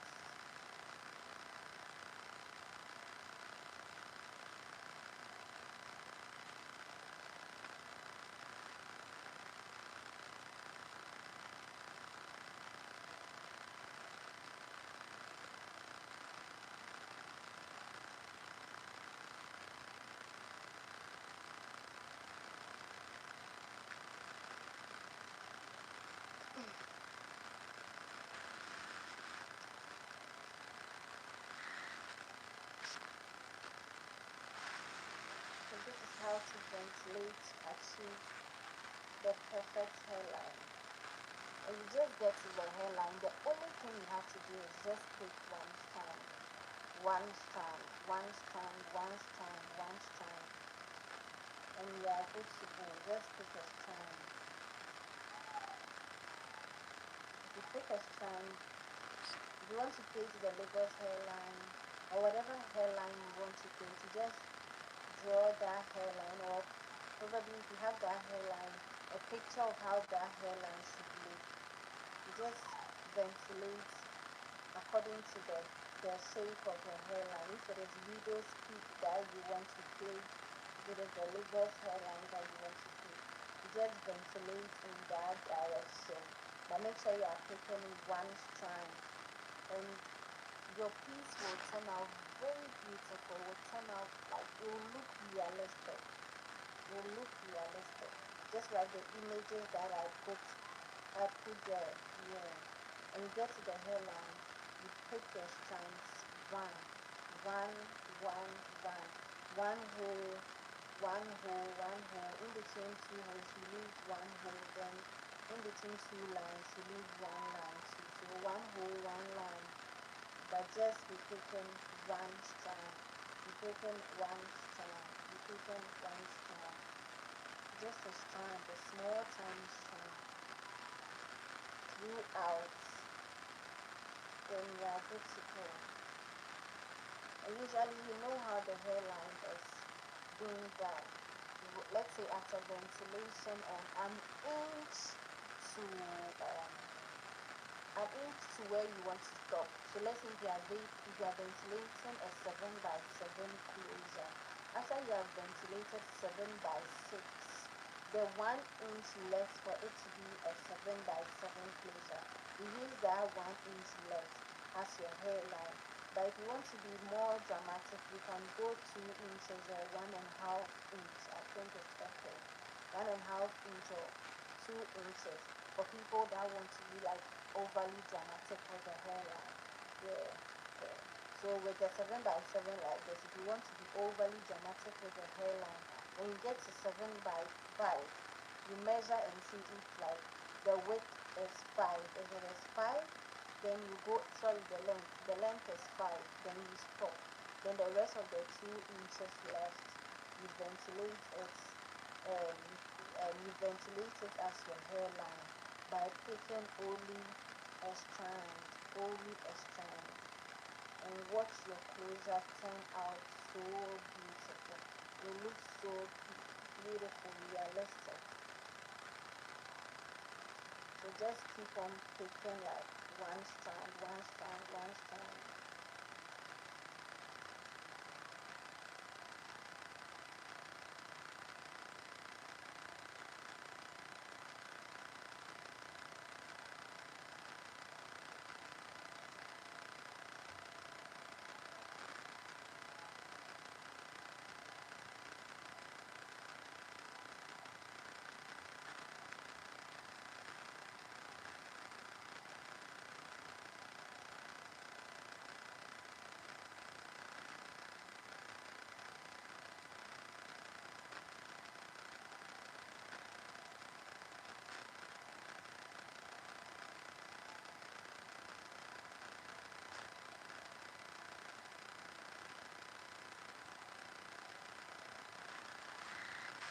I hope you can see how the piece is turning out. Please tap on the screen to like this live. Do me a favor by tapping on the screen to like this live. And if you haven't subscribed, please do me the favor by subscribing to my channel. And don't forget to turn on your post notification bell so you get notified anytime I upload a new video or I come on live. I have beautiful, amazing, and interesting content to share. And I bet you don't want to miss any.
trying as much as possible to pick one strand because we are trying to mimic the human hairline. And although people do have full hairline, but it's some way or somehow lighter than the actual the actual hair, like the hair behind. Yeah.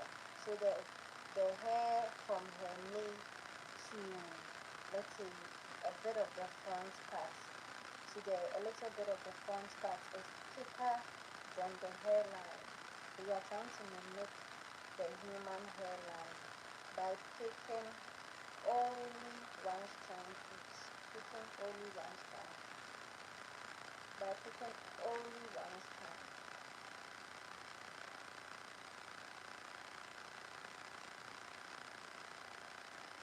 If in the course of it and you happen to pick two, maybe you can let it slide, but most of the times if you are picking two, you have to be very vigilant and pick only one. And let's say maybe you've done a couple of it and you happen to pick two. You can take it off and do it again, or probably let that one slide and make sure the rest that follows you are picking one. Because the goal here is we are trying to create a realistic hairline. Sorry, we are trying to create a realistic hairline which we wouldn't need a tweezer to block, or we wouldn't need any form of blocking. And to achieve that, you have to pick only one strand. So if you happen to pick two, you should take it off, probably let it slide and make sure the rest you are picking, you are not picking two, but you are picking one. One is the goal. The goal here is one strand.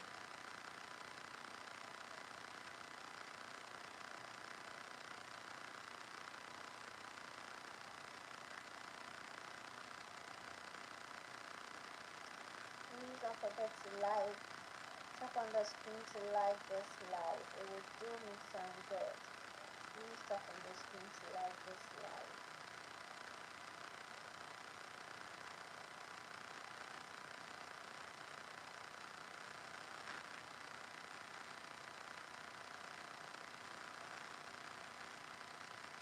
We are almost getting to the end.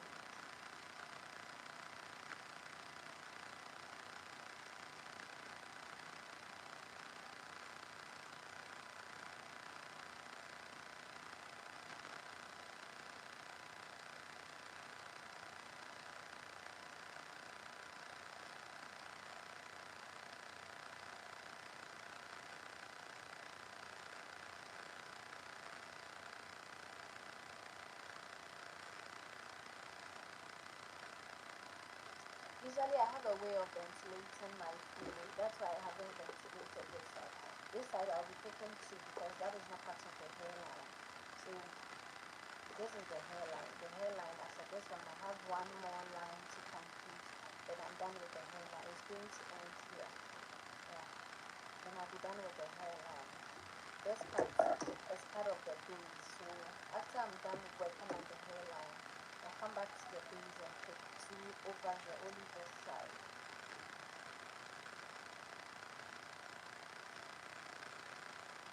So we are almost close to the finishing part of the hairline.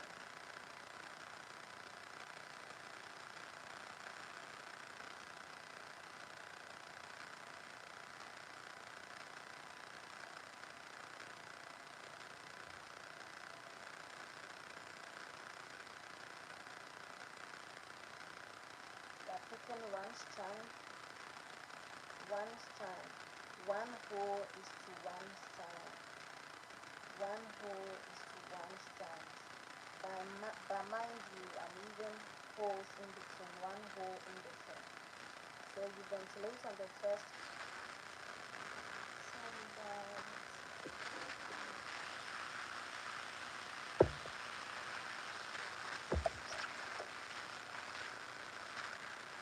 I didn't even notice I was out. Sorry.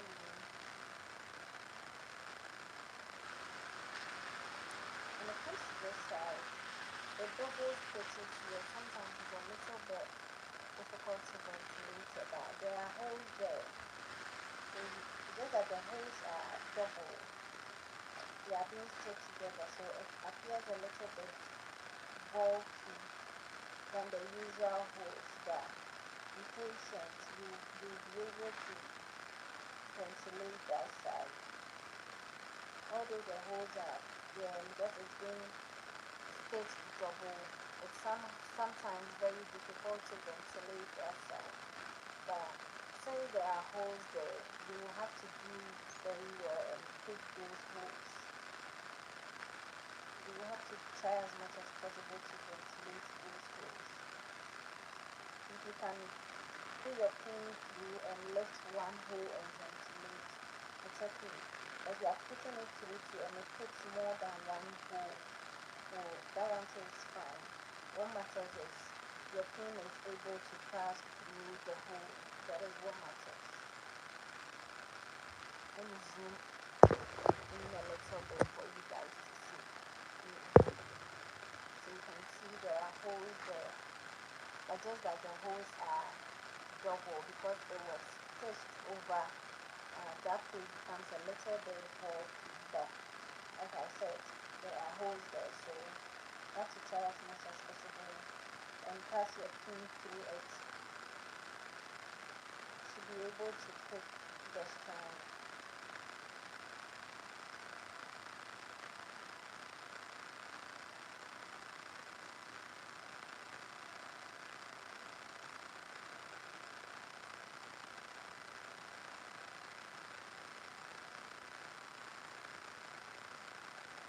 Let's still picking one strand.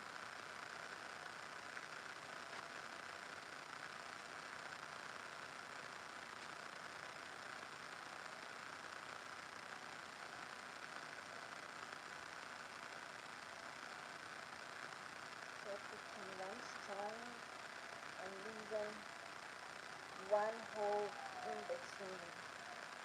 So one hole is to one strand.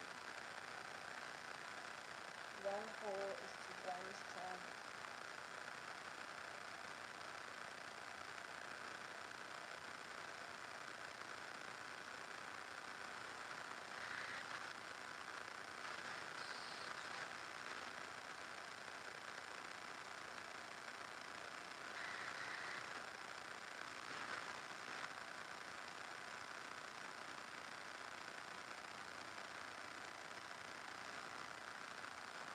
When you get to this side, you can't see, you wouldn't ventilate that part.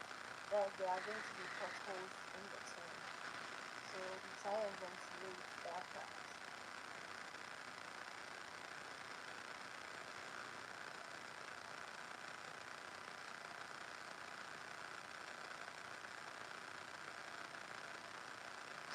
One strand, and ventilate it. One strand, one strand.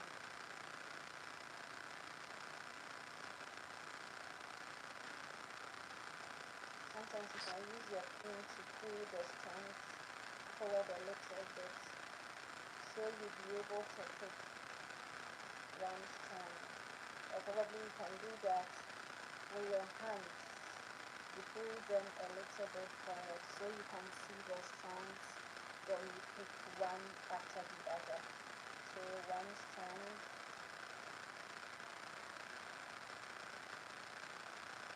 one strand, one strand,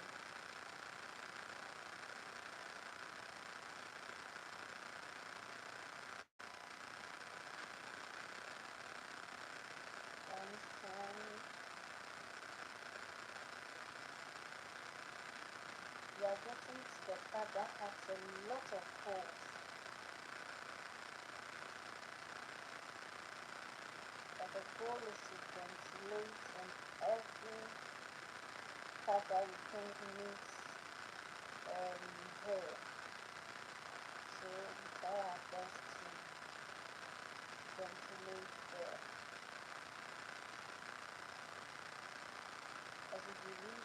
Imagine having to ventilate and leave the side. No, so I still have to ventilate it because there are spaces over there. Hi, thanks for joining.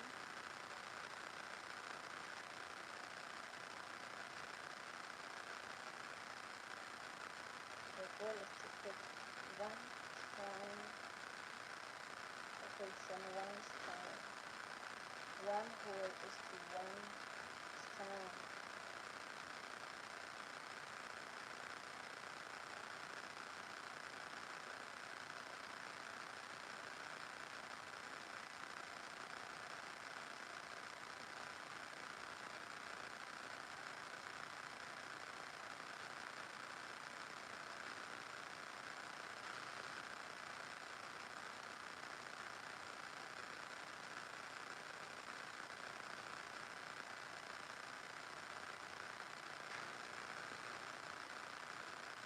With this one, the holes over there that I was still picking.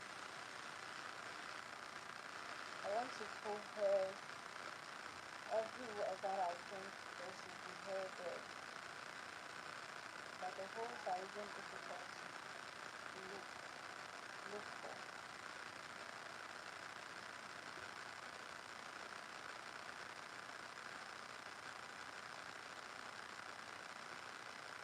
What matters is you've been able to pull your pin through. That is the only part that sometimes when you are ventilating is going to delay you a little bit because of how that part was pitched. So if you're able to pull through that side, ventilating the normal or the rest of the hair is not that hectic.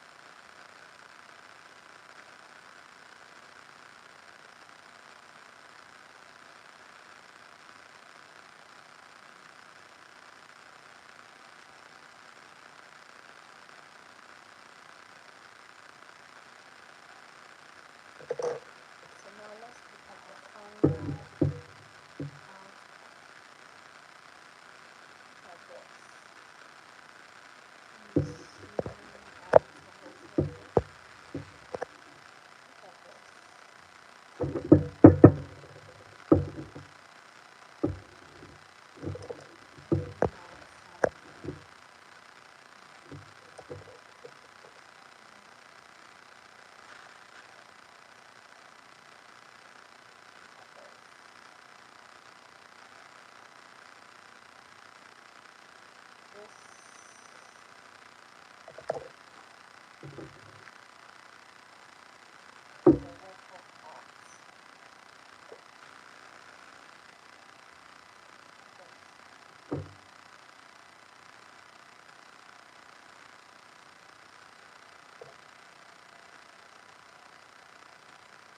I don't have my nails closer to me, but I've put some nails on it for you to see. For this.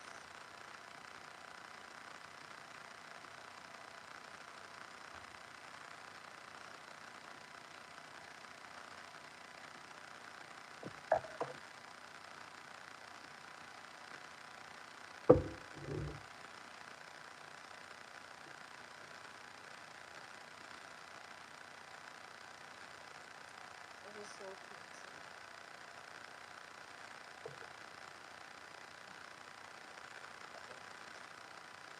So let's try braiding down this side into a corn roll to see the outcome.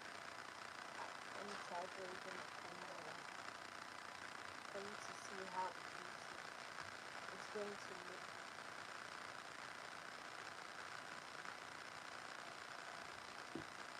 I like to get the pattern. Oh, I want to reduce the brightness. Yeah, it seems really because of the direction in which I put.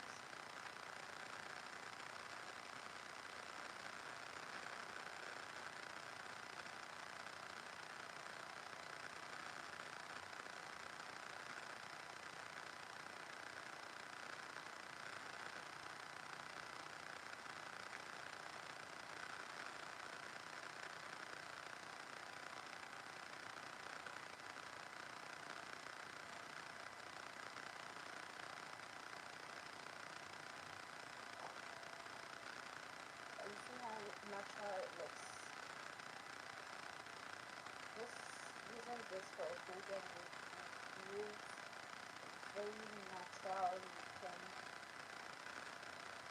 braided wig.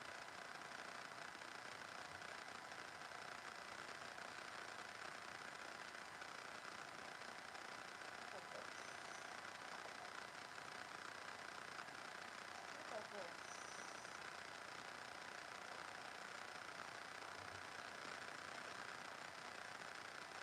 Very lightweight, gives you a realistic hairline, gives you like realistic a scalp looking braid. So imagine using this for a braided wig. The braids will turn out very beautiful because the ventilation was ventilated in such a way that it looks like the human hairline. It looks like the hair was right from the scalp.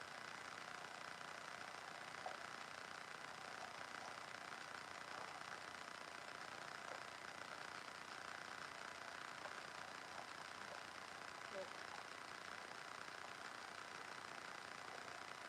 very cute.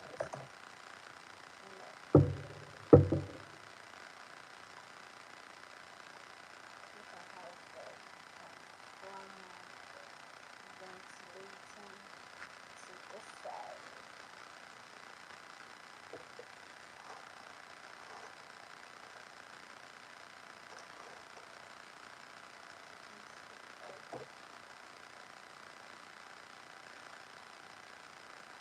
And like I said earlier, this is where I'll be stopping.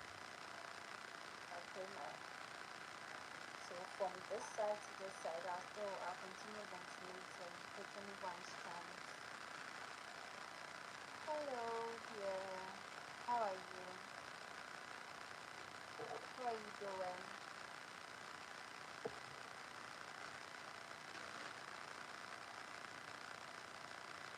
So let's ventilate a little in each end. We call it a braid. And one trick I also use when ventilation in order to ventilate at a faster pace is I count the holes. So let's say I want to ventilate. Usually I count maybe I ventilate 13 holes. So I take it like this. I'm still taking one strand, mind you. I'm taking one strand.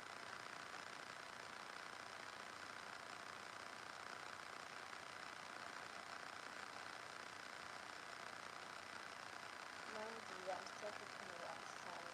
Let me zoom in a little, yeah. So I count one, leave one hole, and put my next strand in. So two, I'm still leaving a hole in between. Three,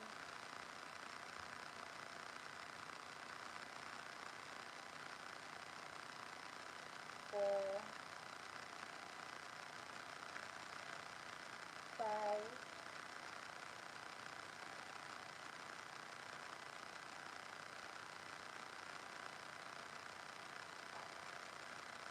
six,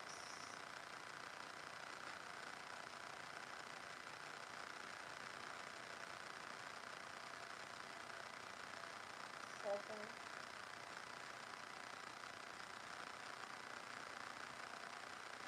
8,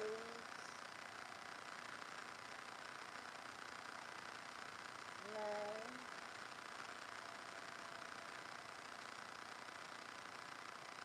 10,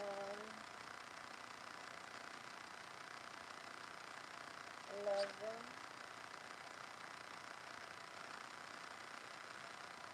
12, then the last one, 13.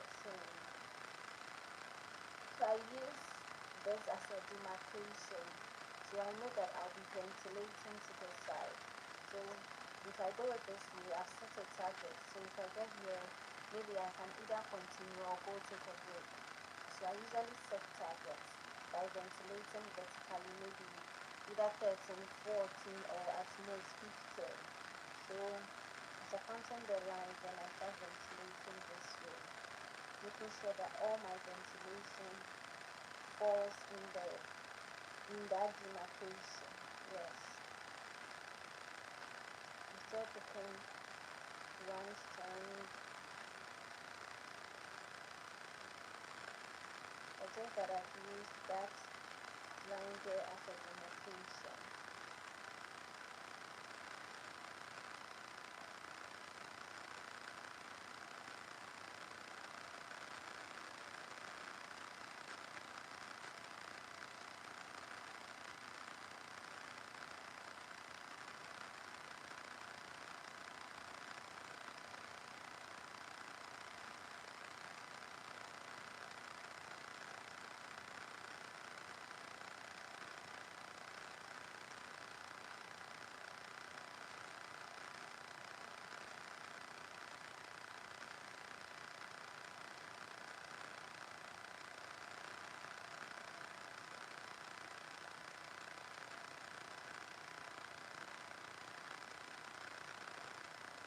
So with this, I've set a target before me.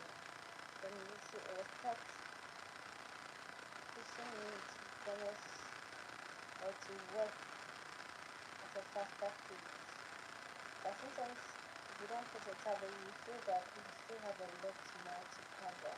But if you put a target before you, you know, oh, I have this space left for me to cover. Yeah, so that is what I do most of the time.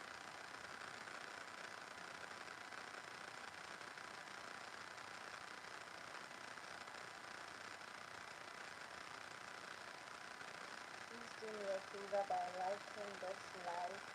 Please tap on the screen to like this live. Show me some love by liking this live.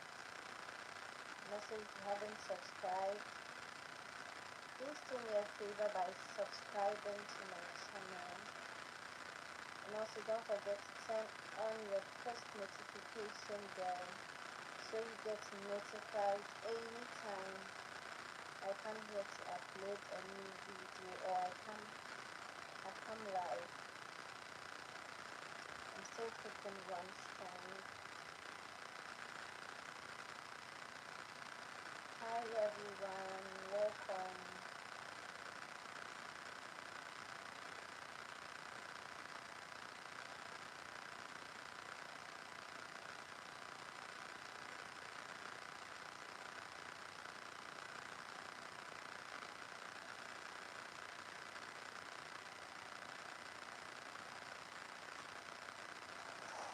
Still picking a strand.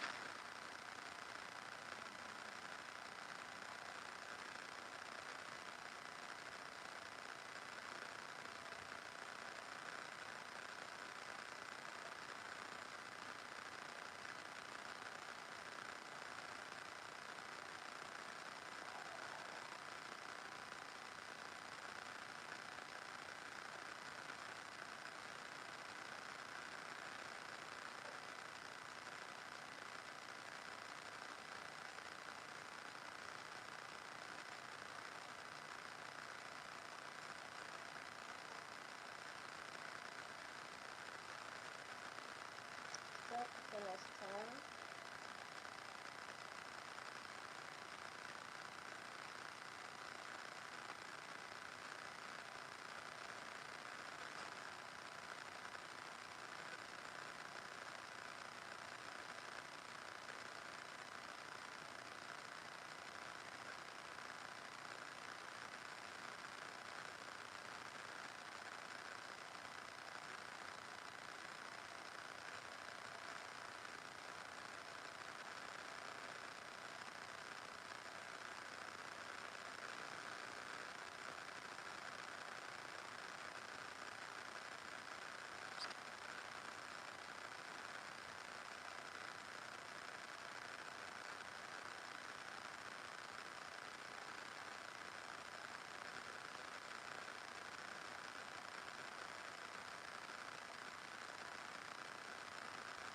So that's why I said when you create a demarcation it becomes helpful. Because you are able to work within that limit. You know the direction in which you are moving.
picking one strand. I hope you guys are with me.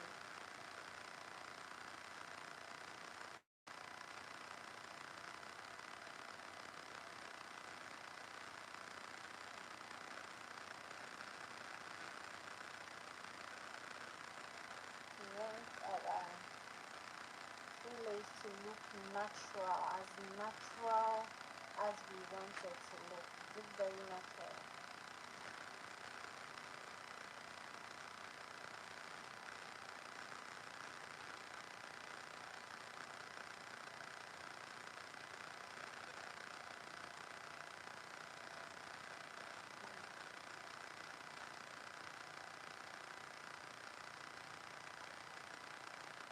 The goal is to make it look natural.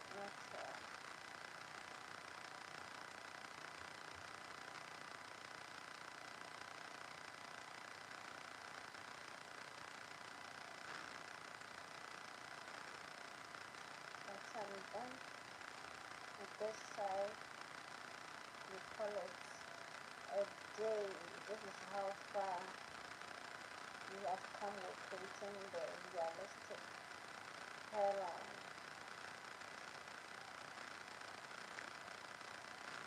So I hope you all can create a perfect hairline without having to block or choose some of the hairs out.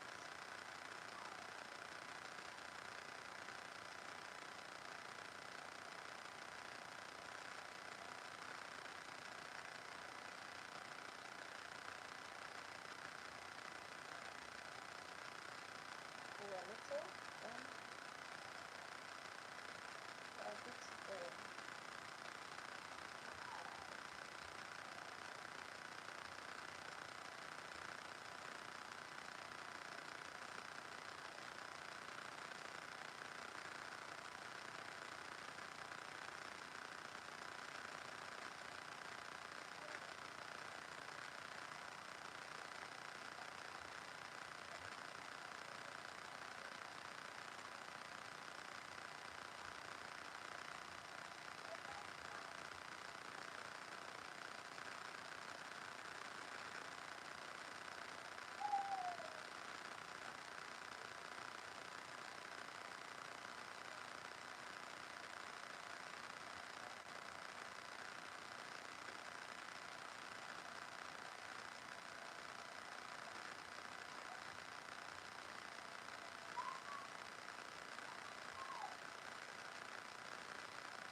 Still picking one strand each. One hole is to one strand.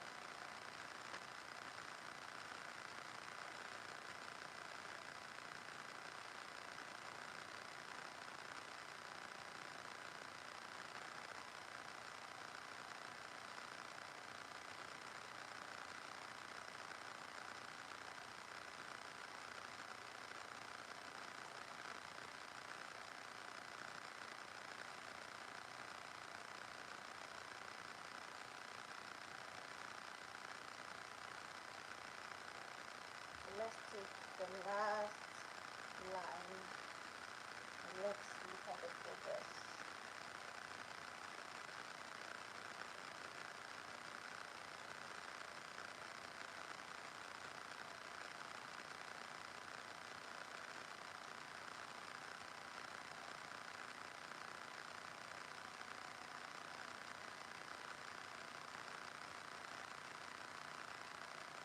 Let's see the progress that we've made.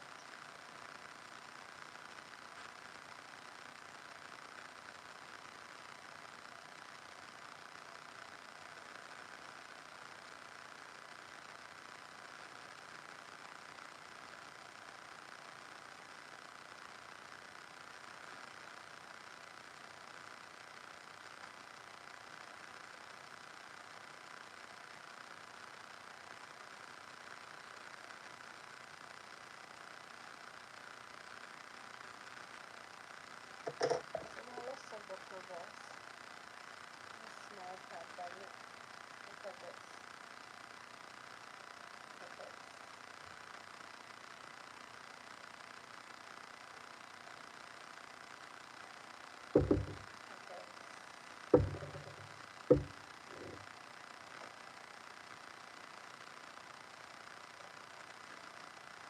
This was what we did previously. This is it. Thank you all for being here with me. I hope to catch you once again in my next live.